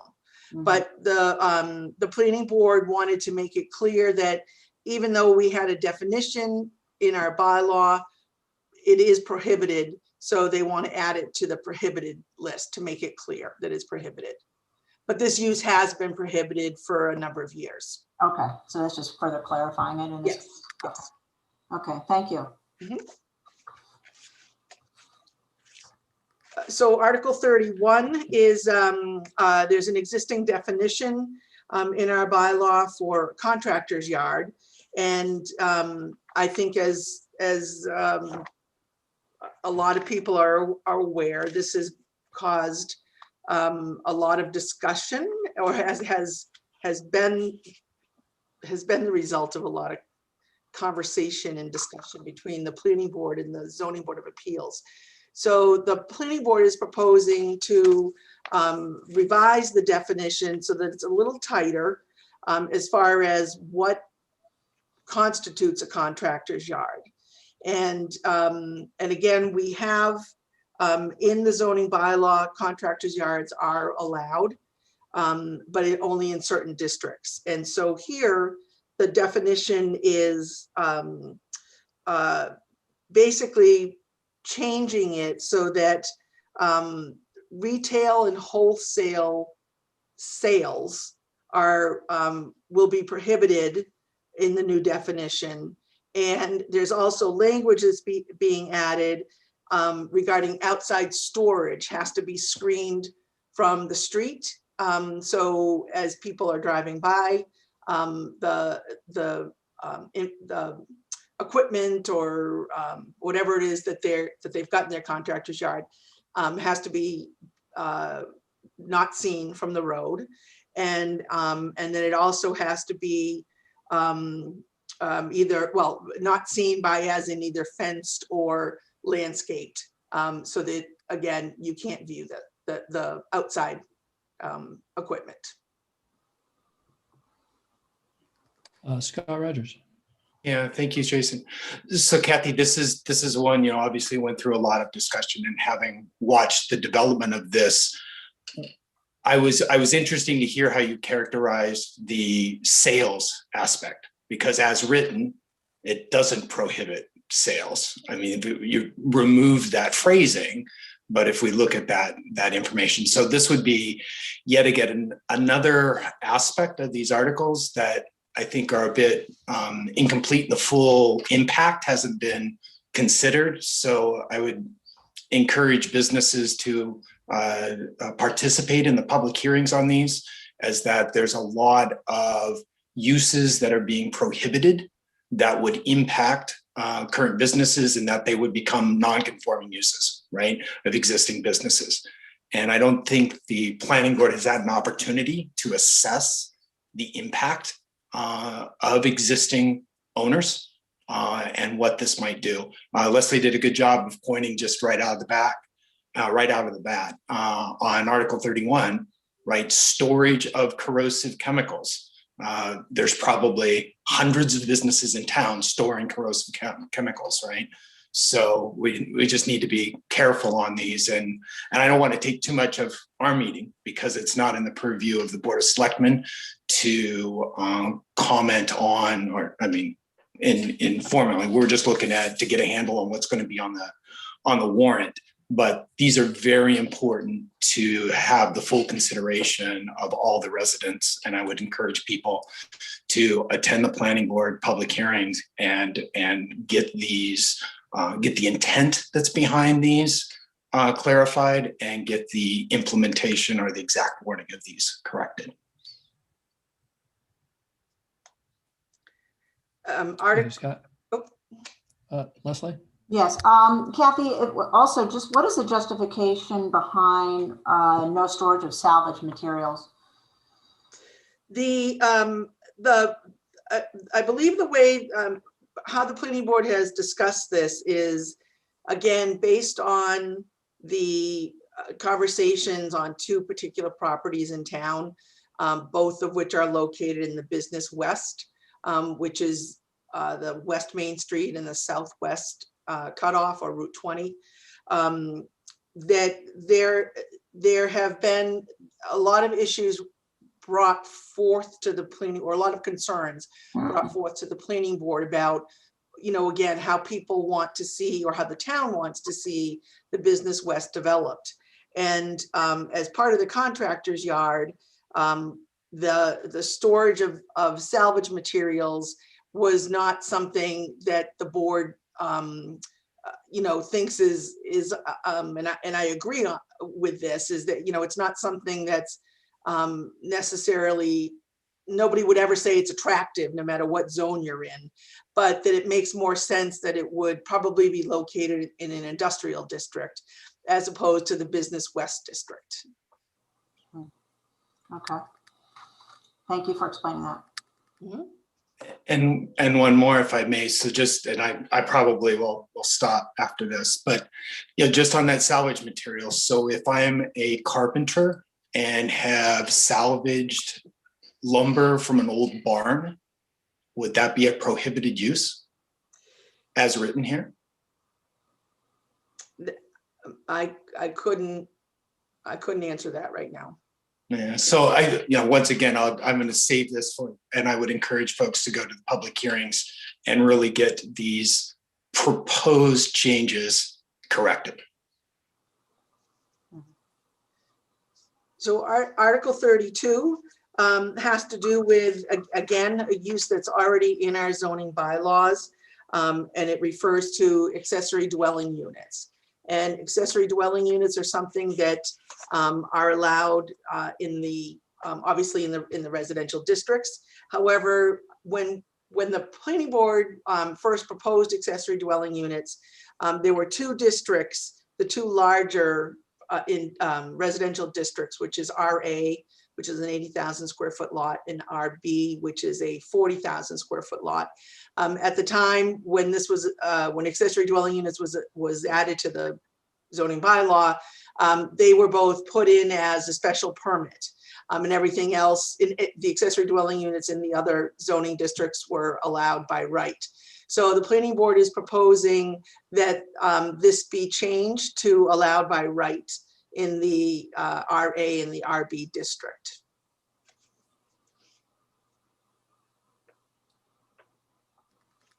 Just to clarify, Kathy, accessory dwelling unit, we're essentially talking about something like an in-law apartment or something like that. on the Yes, and property. we have a definition, an existing definition in our bylaw, which is not being proposed to be changed at this town meeting. And the accessory dwelling unit can either be attached to the existing house, or it can be a separate, standalone, smaller, basically an accessory dwelling unit, not to just repeat that, but an accessory dwelling unit. And there's limits to the size based on how large or what the size of the existing dwelling unit is. So there's a limit. You can't go over 25%, basically. It can't be bigger than 25% of the existing home. Okay, But, thank you. but yeah, it used to be referred to, yes, as in-law Yes. apartments. But there is no restriction that it has to be for your in-laws. It's just impossible to regulate and to police. So the next bylaw is Article 33. And this has to do with wholesale trade. And again, we have an existing definition of wholesale trade in our zoning bylaw. And this particular bylaw, the planning board is proposing, right now it's the wholesale trade is not allowed in the downtown business or in the business east. And the proposal is to prohibit it in the business west and the business south. Right now, it's special permits for both of those districts. But the proposal is to prohibit it in business west and business south. And then in today's bylaw, or the current bylaw, in the highway business, which is along Route 9, and the industrial district, right now it's an allowed use, and the proposal is to make that into a special permit. Highway business would be by the Zoning Board of Appeals, and the industrial district would be by the Planning Board. And the purpose of changing something from an allowed use to now requiring a special permit is the ability for the Planning Board and or the Zoning Board of Appeals to add specific conditions to that use if it were proposed. Very good. Article 34 is, again, we have an existing bylaw that about commercial storage facilities, which is different than the self-storage facilities. So commercial storage facilities are something that is allowed by special permit in 3 districts and prohibited in other districts. And what the proposal is this year is to, in the business west, is to make this a prohibited use. Right now, it's a use by special permit from the Zoning Board of Appeals, but the proposal is to prohibit that use in the business west.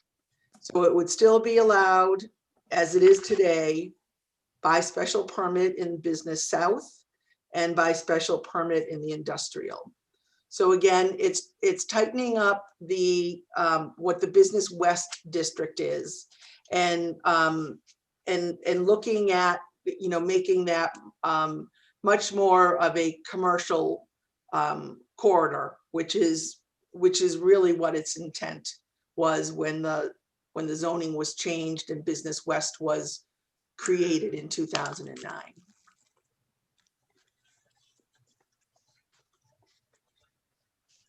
Very good. Article 35 is a little bit of a housekeeping, what I would classify as housekeeping. There's 2 changes to one particular section, and this is in the groundwater bylaw, as is the next article. So in this particular bylaw, this particular change, one of the proposals is about 2-family dwelling units. And a couple 3 years ago, the Planning Board added some regulations about 2-family dwelling units. And what we didn't foresee or didn't catch at the time was between a special permit with these are one of those unintended consequences, where we were now requiring that 2 families needed a special permit. And then there was a conflict with the groundwater bylaw, which also talked about needing a special permit. And one bylaw sent you to the planning board, one portion of the bylaw sent you to the zoning board of appeals. So the past couple applicants that we've had in town that had proposed a 2-family or basically a duplex had to go to both boards for the exact same permit, for a special permit and for site plan. And that's just, obviously it's redundant and it doesn't make sense. And then of course there's a risk that, you know, if one board said, you know, one set of conditions and it granted it and the other board said no, you know, what's that do to the applicant? So that, I mean, it's just not, it was a mistake that we did not catch at the time. So we're changing that, we're clarifying that so that 2-family dwelling applications would go before the planning board. And then the other change is really just, it's some wording that just has never made sense to us. And we figured since we were in that section, we're going to correct it. And basically it's just how the groundwater reports out their findings or their recommendations. And so they always do it prior to the public hearing. That's before either the ZBA or the planning board. But so we're clarifying it so that the language does reflect what we do. Article 36, same section or same bylaw in the groundwater. It's a different section, but in the groundwater section, changes are being proposed for the special permit criteria. Right now, in this particular section of the bylaw, the groundwater advisory committee, not the groundwater advisory committee, but the special permit granting authority, which typically is the, most often is the zoning board of appeals, but there are criteria, the special permit criteria that that the board weighs, you know, for the applicant, and the applicant needs to conform to those criteria. And in this particular change, the planning board is adding additional criteria which are found elsewhere in the bylaw, and we're carrying it over, or they're proposing to carry it over to this section of the bylaw. So in addition to the 3 criteria which specifically talk about impact on the groundwater, protection overlay districts, the planning board is adding in the criteria that the zoning board of appeals, actually in the planning board, when they're doing a special permit. So we're adding in additional criteria here. Yes, Leslie. Okay, so this is more restrictive in the sense that now they must also meet the 7-03-040. And what is the intent? What was the discussion behind that in terms of making it more restrictive? I don't think that it's being viewed that it's that the planning board, their discussion wasn't about how to make something more restrictive. Their discussion and conversation was more about, you know, these special permit criteria exist in the bylaw, and shouldn't all special permits have to adhere to this special permit criteria? There's 7 criteria that would be added. Again, the groundwater bylaw very specifically lists 3 criteria, but again, the planning board, and this is actually, they've had some discussions with town council based on past decisions done by the planning board. Sometimes this involving groundwater and site plan. Sometimes the special permit was applied, and other times it wasn't applied. So the planning board is looking to reference these criteria so that it would always be applied. Okay.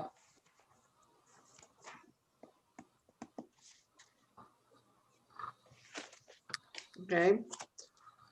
And then the last bylaw, the last proposal is Article 37, and that's the language that the planning board will work on and confirm tomorrow night. This is a change or changes to the existing non-conforming section of the bylaw, and it has to do with non-conforming uses and structures. And in this, the intent here is really to tighten up this existing section of the bylaw, so that non-conforming uses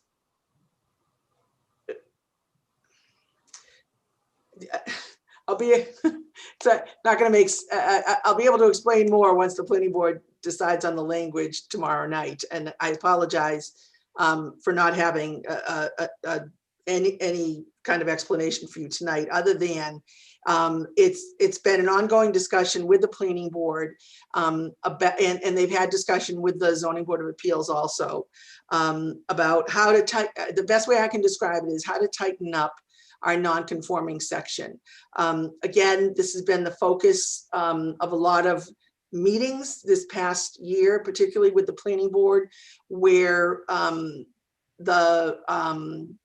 where pre-existing non-conforming uses are maybe expanding, and the planning board has not necessarily been in agreement with that, and that the language is allowing an intent that we did, again, an unintended consequence that we did not think would happen with the existing language.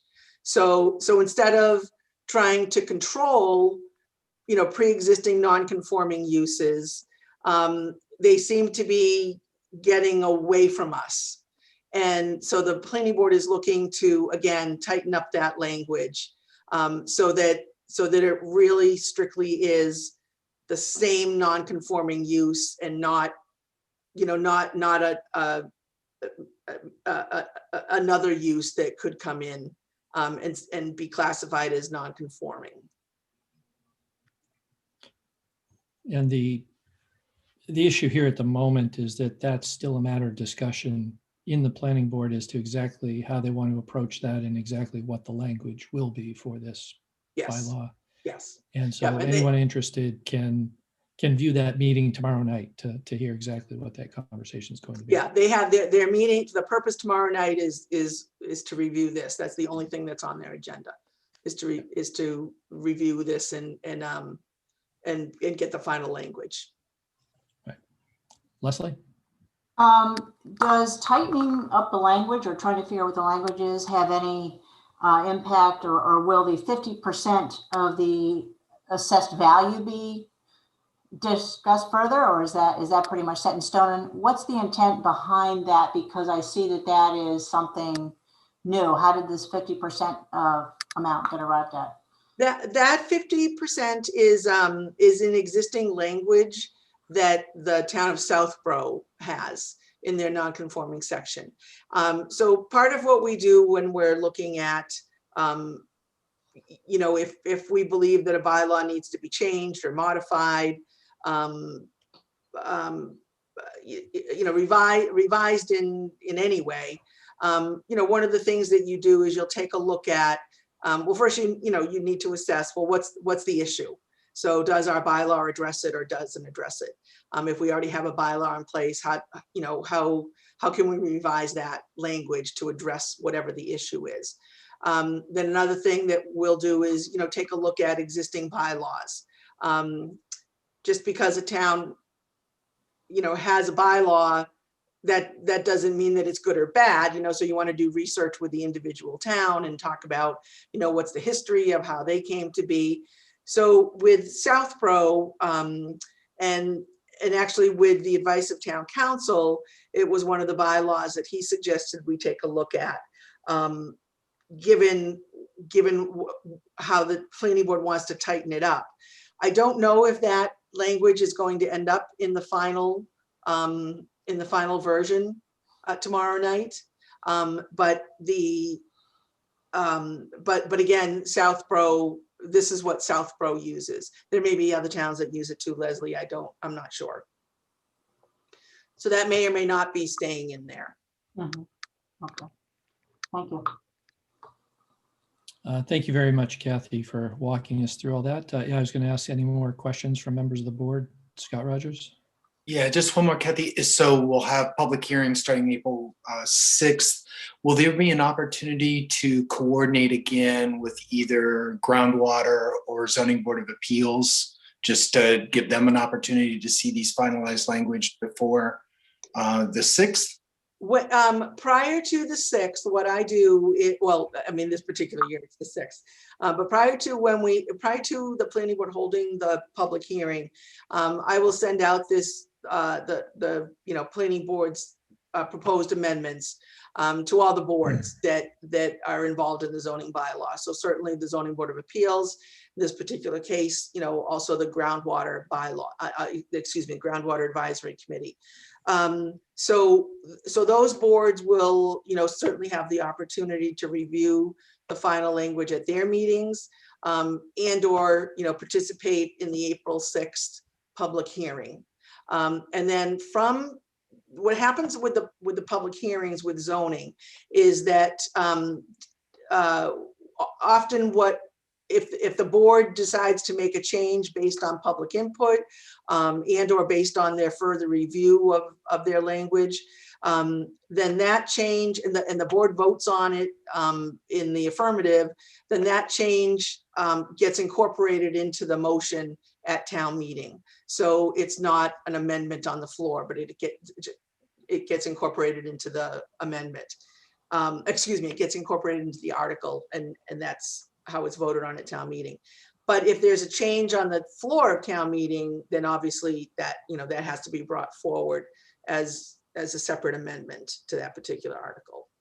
So the language, so my point saying that, which you all know, but my point in saying that is to let people know that if changes can happen, April 6th, April 20th.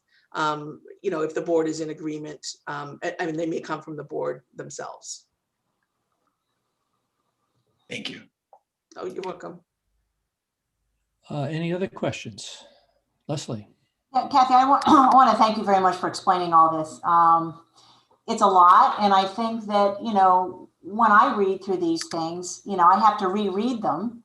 You have to go back and look at what the original verbiage was and go back and look at what the underlying area is. And I think that, it takes a while to absorb it and really think through it and then think about whether or not you agree with it.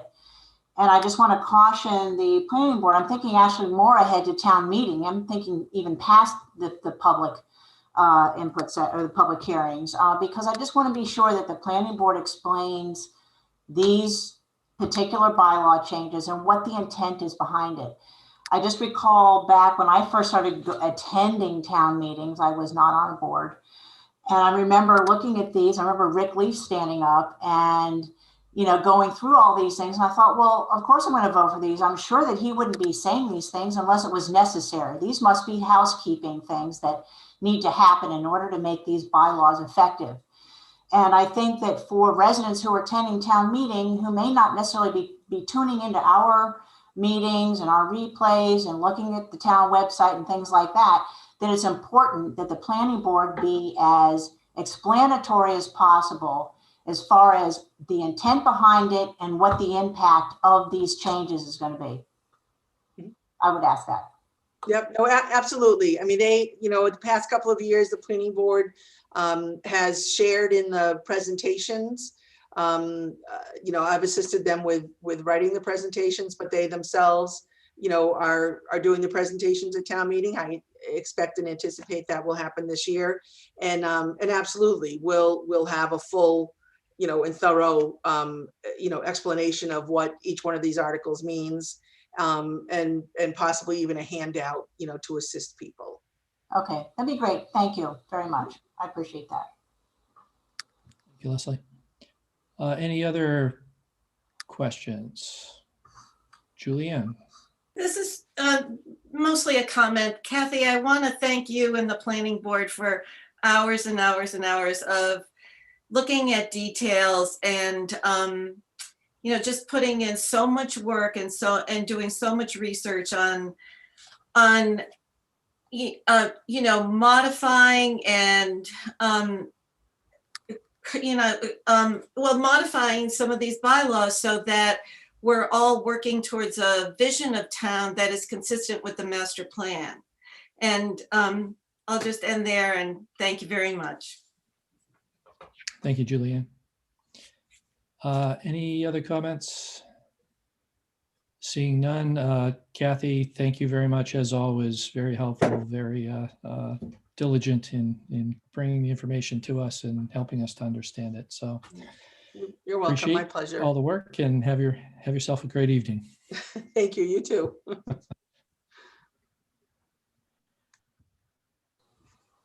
Okay, that brings us to reports. We'll begin with Scott Rogers. Thank you, Mr. Chair. John had mentioned this, Financial Planning Committee met on both February 24th and March 2nd. They completed their review of DPW school and community preservation items. So we saw some of those already, and they recommended approval of all those projects in accordance with the budgeting and free cash plans. So we'll be seeing in a few minutes as we look at the overall town warrant, some of those other projects as we close out the warrant. Also, that Community Affairs Committee is hosting a restaurant Munchie Madness now through April 5th. If you dine in or take out from participating Northborough restaurants and submit your receipt, you're eligible for a chance to win a gift card. Look at the Northborough Community Affairs website or Facebook page for more information on that. Nothing else to report. Thank you very much, Scott. Actually, I thought of one more thing. And this is to pivot over to Julianne. Julianne, you're going to be talking about the cultural affairs presentation, the event that's coming up. I was going to be talking about Northborough Cultural Council, but please, if you have the information in front of you, I don't, about the grant reception. Exactly. So they'll be having a reception honoring the folks that received grants. The members of the board here have been invited, and I was going to double check if Julianne plans to attend. I'm thinking of attending myself. I certainly plan to attend. Yes, I hope you do too. Thank you, Scott. Go ahead, Julianne.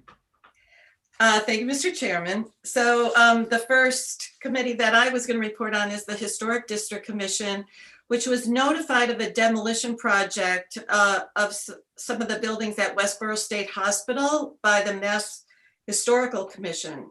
So on March 4th, the chairperson actually called for a special meeting to review their response to this information and approve a letter which is basically requesting additional information and documentation. For example, one of the requests is that an archaeological survey be done of the surrounding property and maybe getting some assistance with taking photos for historic documentation. And the meeting is, as usual, on YouTube. And thank you, Scott, for mentioning the grant reception, which I hope everyone can watch. But the thing I'd like to also mention about the Northborough Cultural Council is that they are looking for new members. They follow the guidelines of the Massachusetts organization, and they have to, after a certain period of time, some of their members have to rotate off. And so if anyone is at all interested in promoting the arts. You don't have to be an artist. You don't have to be a musician. You just have to want to, you just have to be enthusiastic and want to promote the arts. Please, reach out to me or Terry Underwood, who is the chairperson. And it's a very worthwhile committee. Well, all the committees are worthwhile. It's a very energetic committee, and I would encourage anyone who's at all interested to apply. So thank you very much. That ends my report. Thank you, Julianne. Leslie.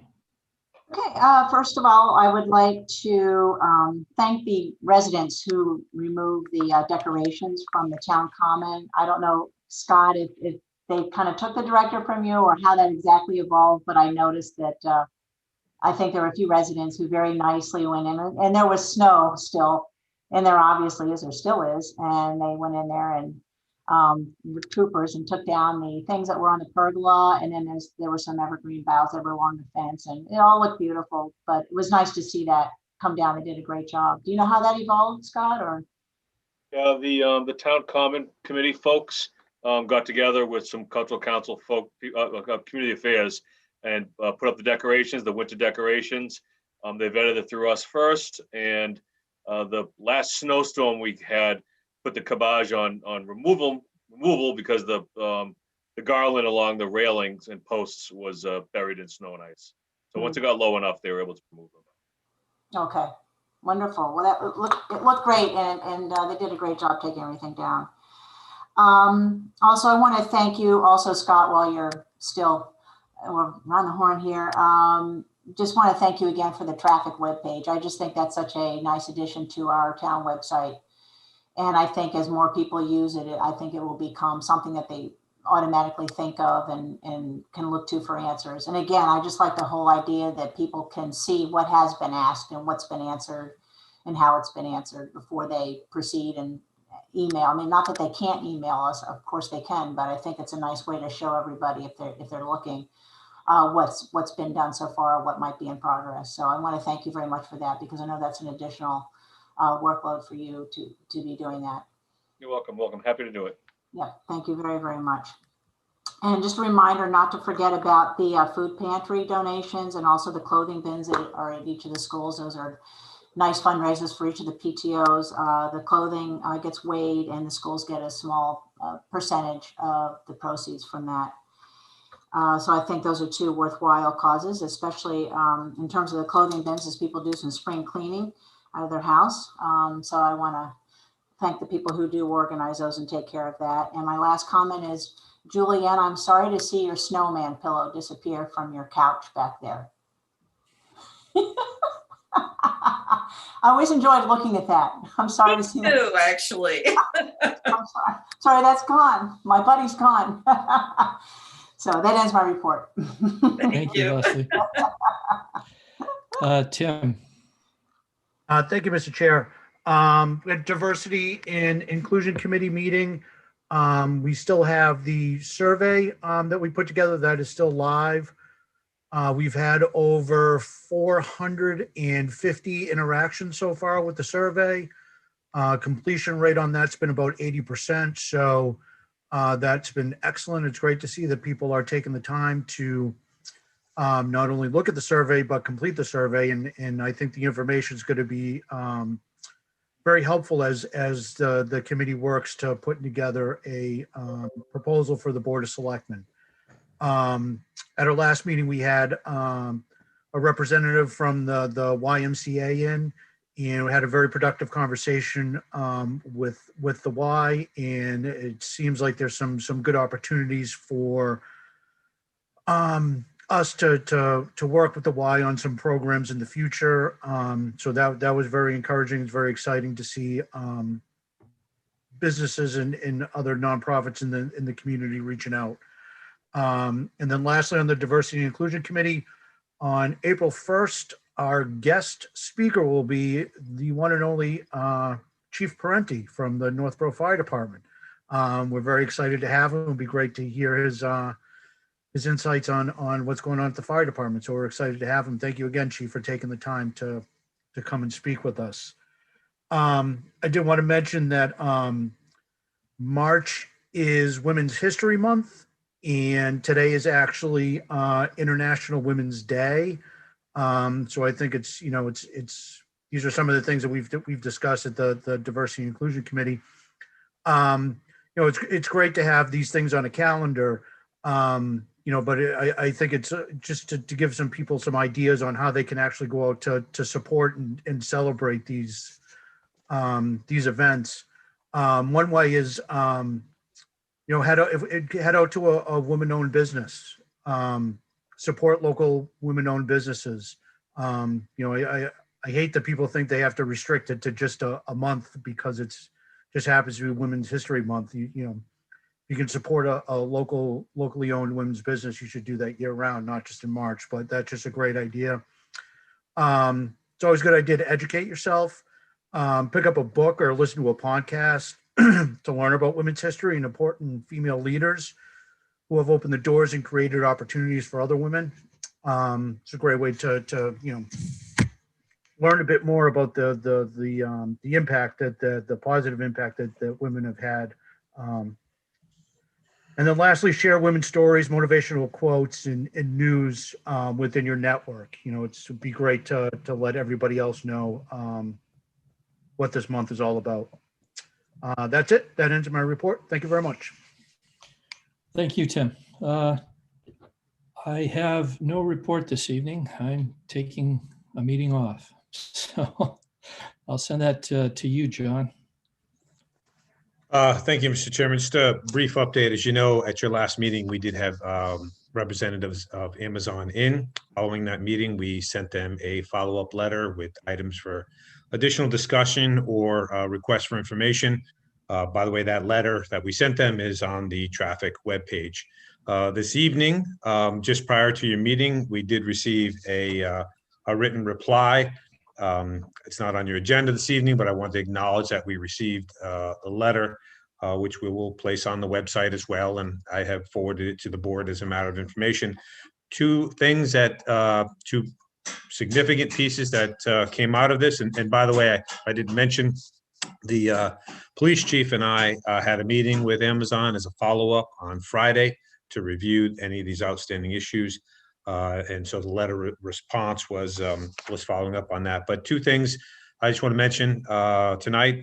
One, they have gone through and completed their internal approval process, and they have approved funding for just short of $80,000 in mitigation infrastructure improvements. So the enhanced pedestrian walkways, flashing lights, bike lanes, all the things that you've seen in the prior memo.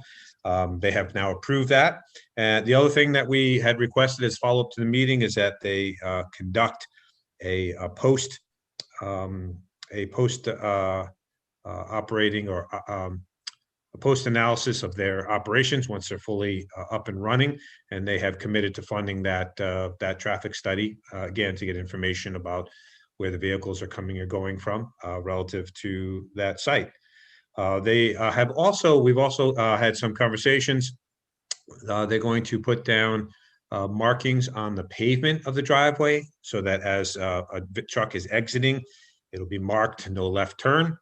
And we've had some conversations about potentially putting some additional signage directly across the street on town property, just again to make sure things are more visible for the drivers. So again, all positive updates, and we'll continue to work with Amazon on any outstanding items. So that's all I have this evening. Thank you very much, John. This brings us to public comment, and as I said, I'll review the procedure here. We offer the opportunity for public comment. Anyone wishing to have public comment can be recognized, and we'll have up to 3 minutes to present their comments or concerns. If you are using the Zoom application, you can raise your hand. I see some hands raised. I will ask anyone who's using the Zoom application, if they're not showing a complete name, to please alter your name so that we have a sense of who's coming in. When I bring you into the meeting, you first please state your name and address. and then you can proceed with your comments. As is the case, the board does not engage in any discussion or deliberation generally of any concerns that are presented in the meeting. If there's relatively a simple question that town staff can respond to quickly and easily, then we can make that accommodation. So with that said, get my trusty timer. And first name I have up is, it says Henry Sislicka. I believe that's probably Susie.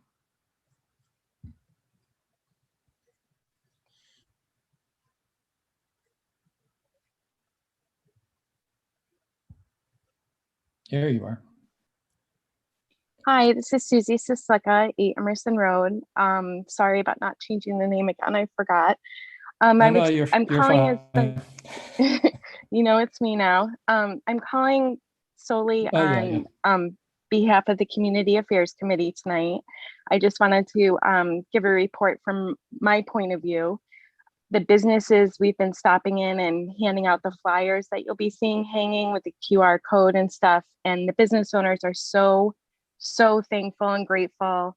And they're really looking forward to having some boosts in business. So if you could all, share that on your, personal pages, maybe turn off the oven one night and get out and see these businesses, even if you don't enter the contest. They were so grateful. We were all so moved getting in there and everything. So I just wanted to let you all know that, and thanks Scott for reporting on it too. So we had a great response to it this weekend, the first couple days of entering. So we're really looking forward to this month and promoting all of our local eateries.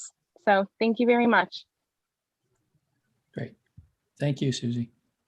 Thank you.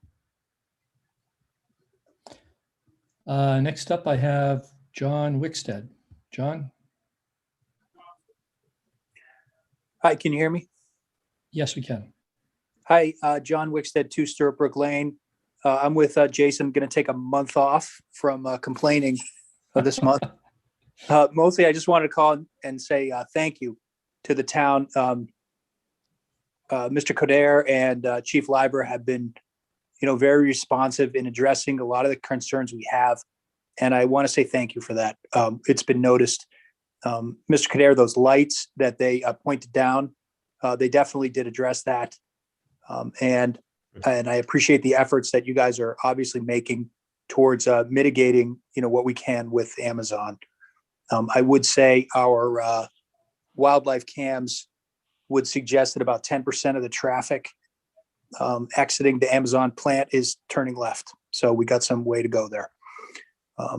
The one question I had for town is whether or not, as a condition of their permit, they are allowed to enter from the Northborough side of Bartlett Street, or whether they're required to enter from the 495 side.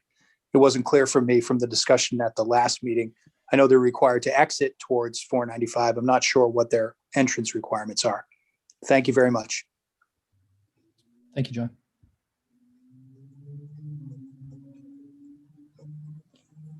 Any response to that? What the conditions require? Let me take a look at it. We'll follow up.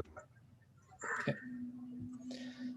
And next up, I have Kristen Wickstead. Hi, Kristen Wickstead, 2 Sturtbrook Lane. So we did do a little more wildlife cameraing, and a lot of the trucks on the camera, well, I was actually pretty impressed.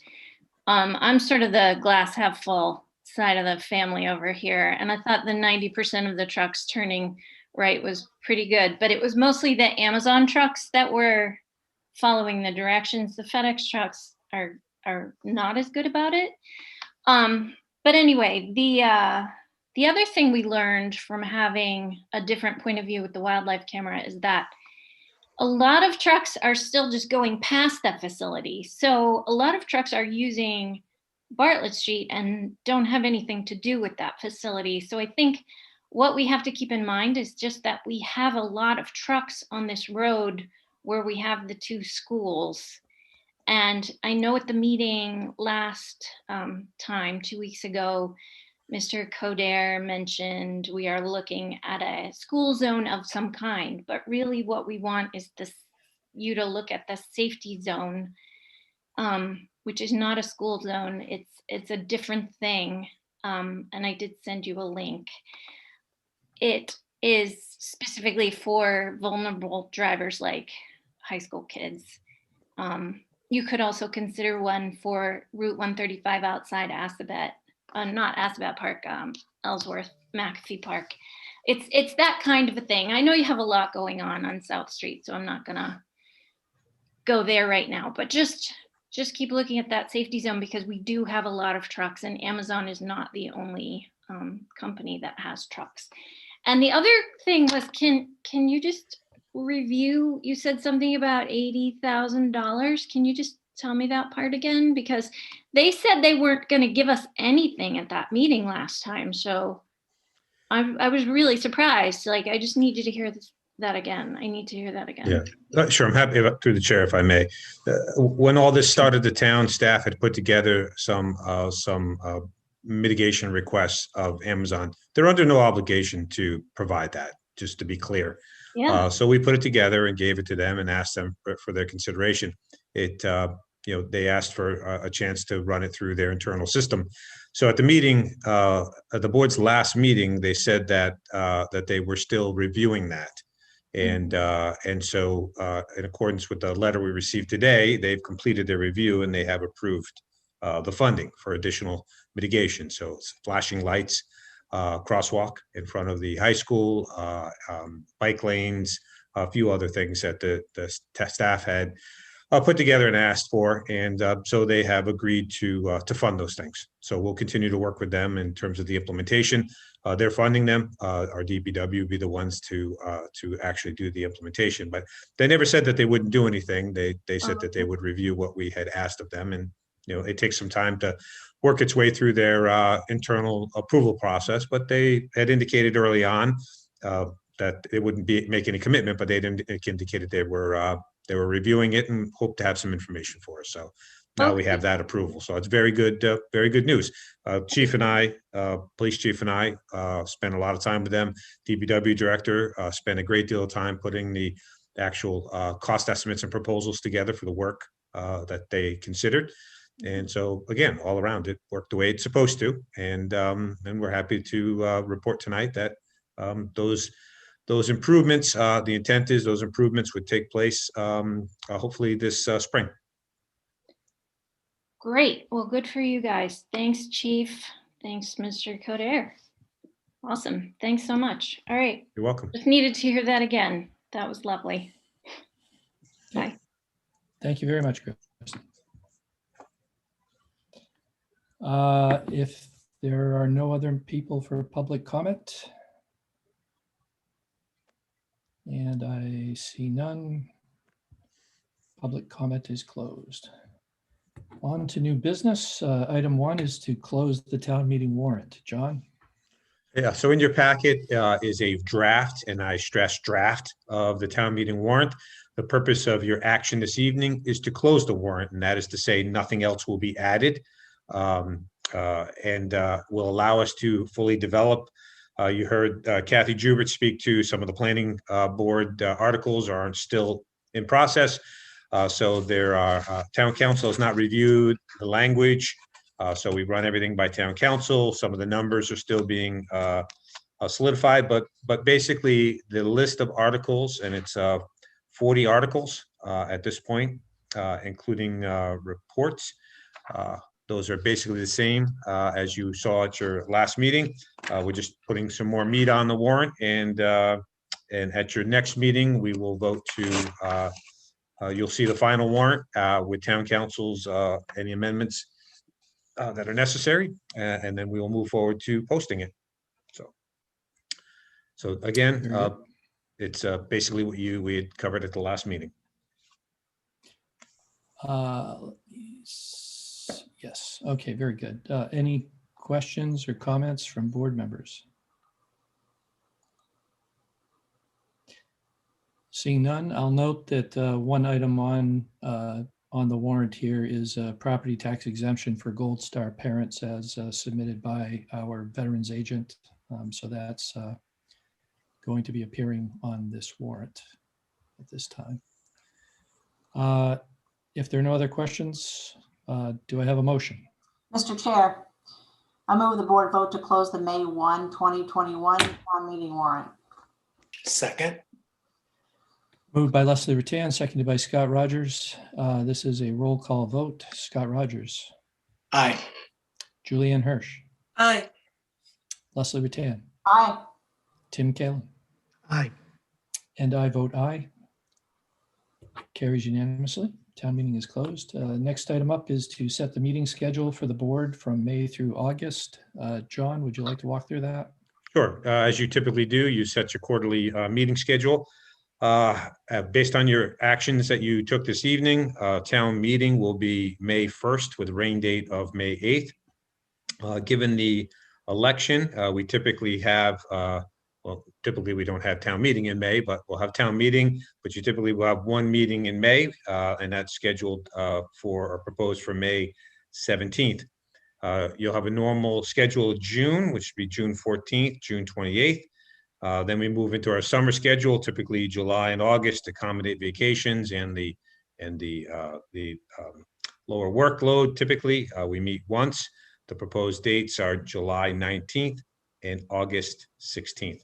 Now, obviously, nothing precludes the board from scheduling additional meetings should they become necessary. So those are your proposed meeting schedule. Thank you, John.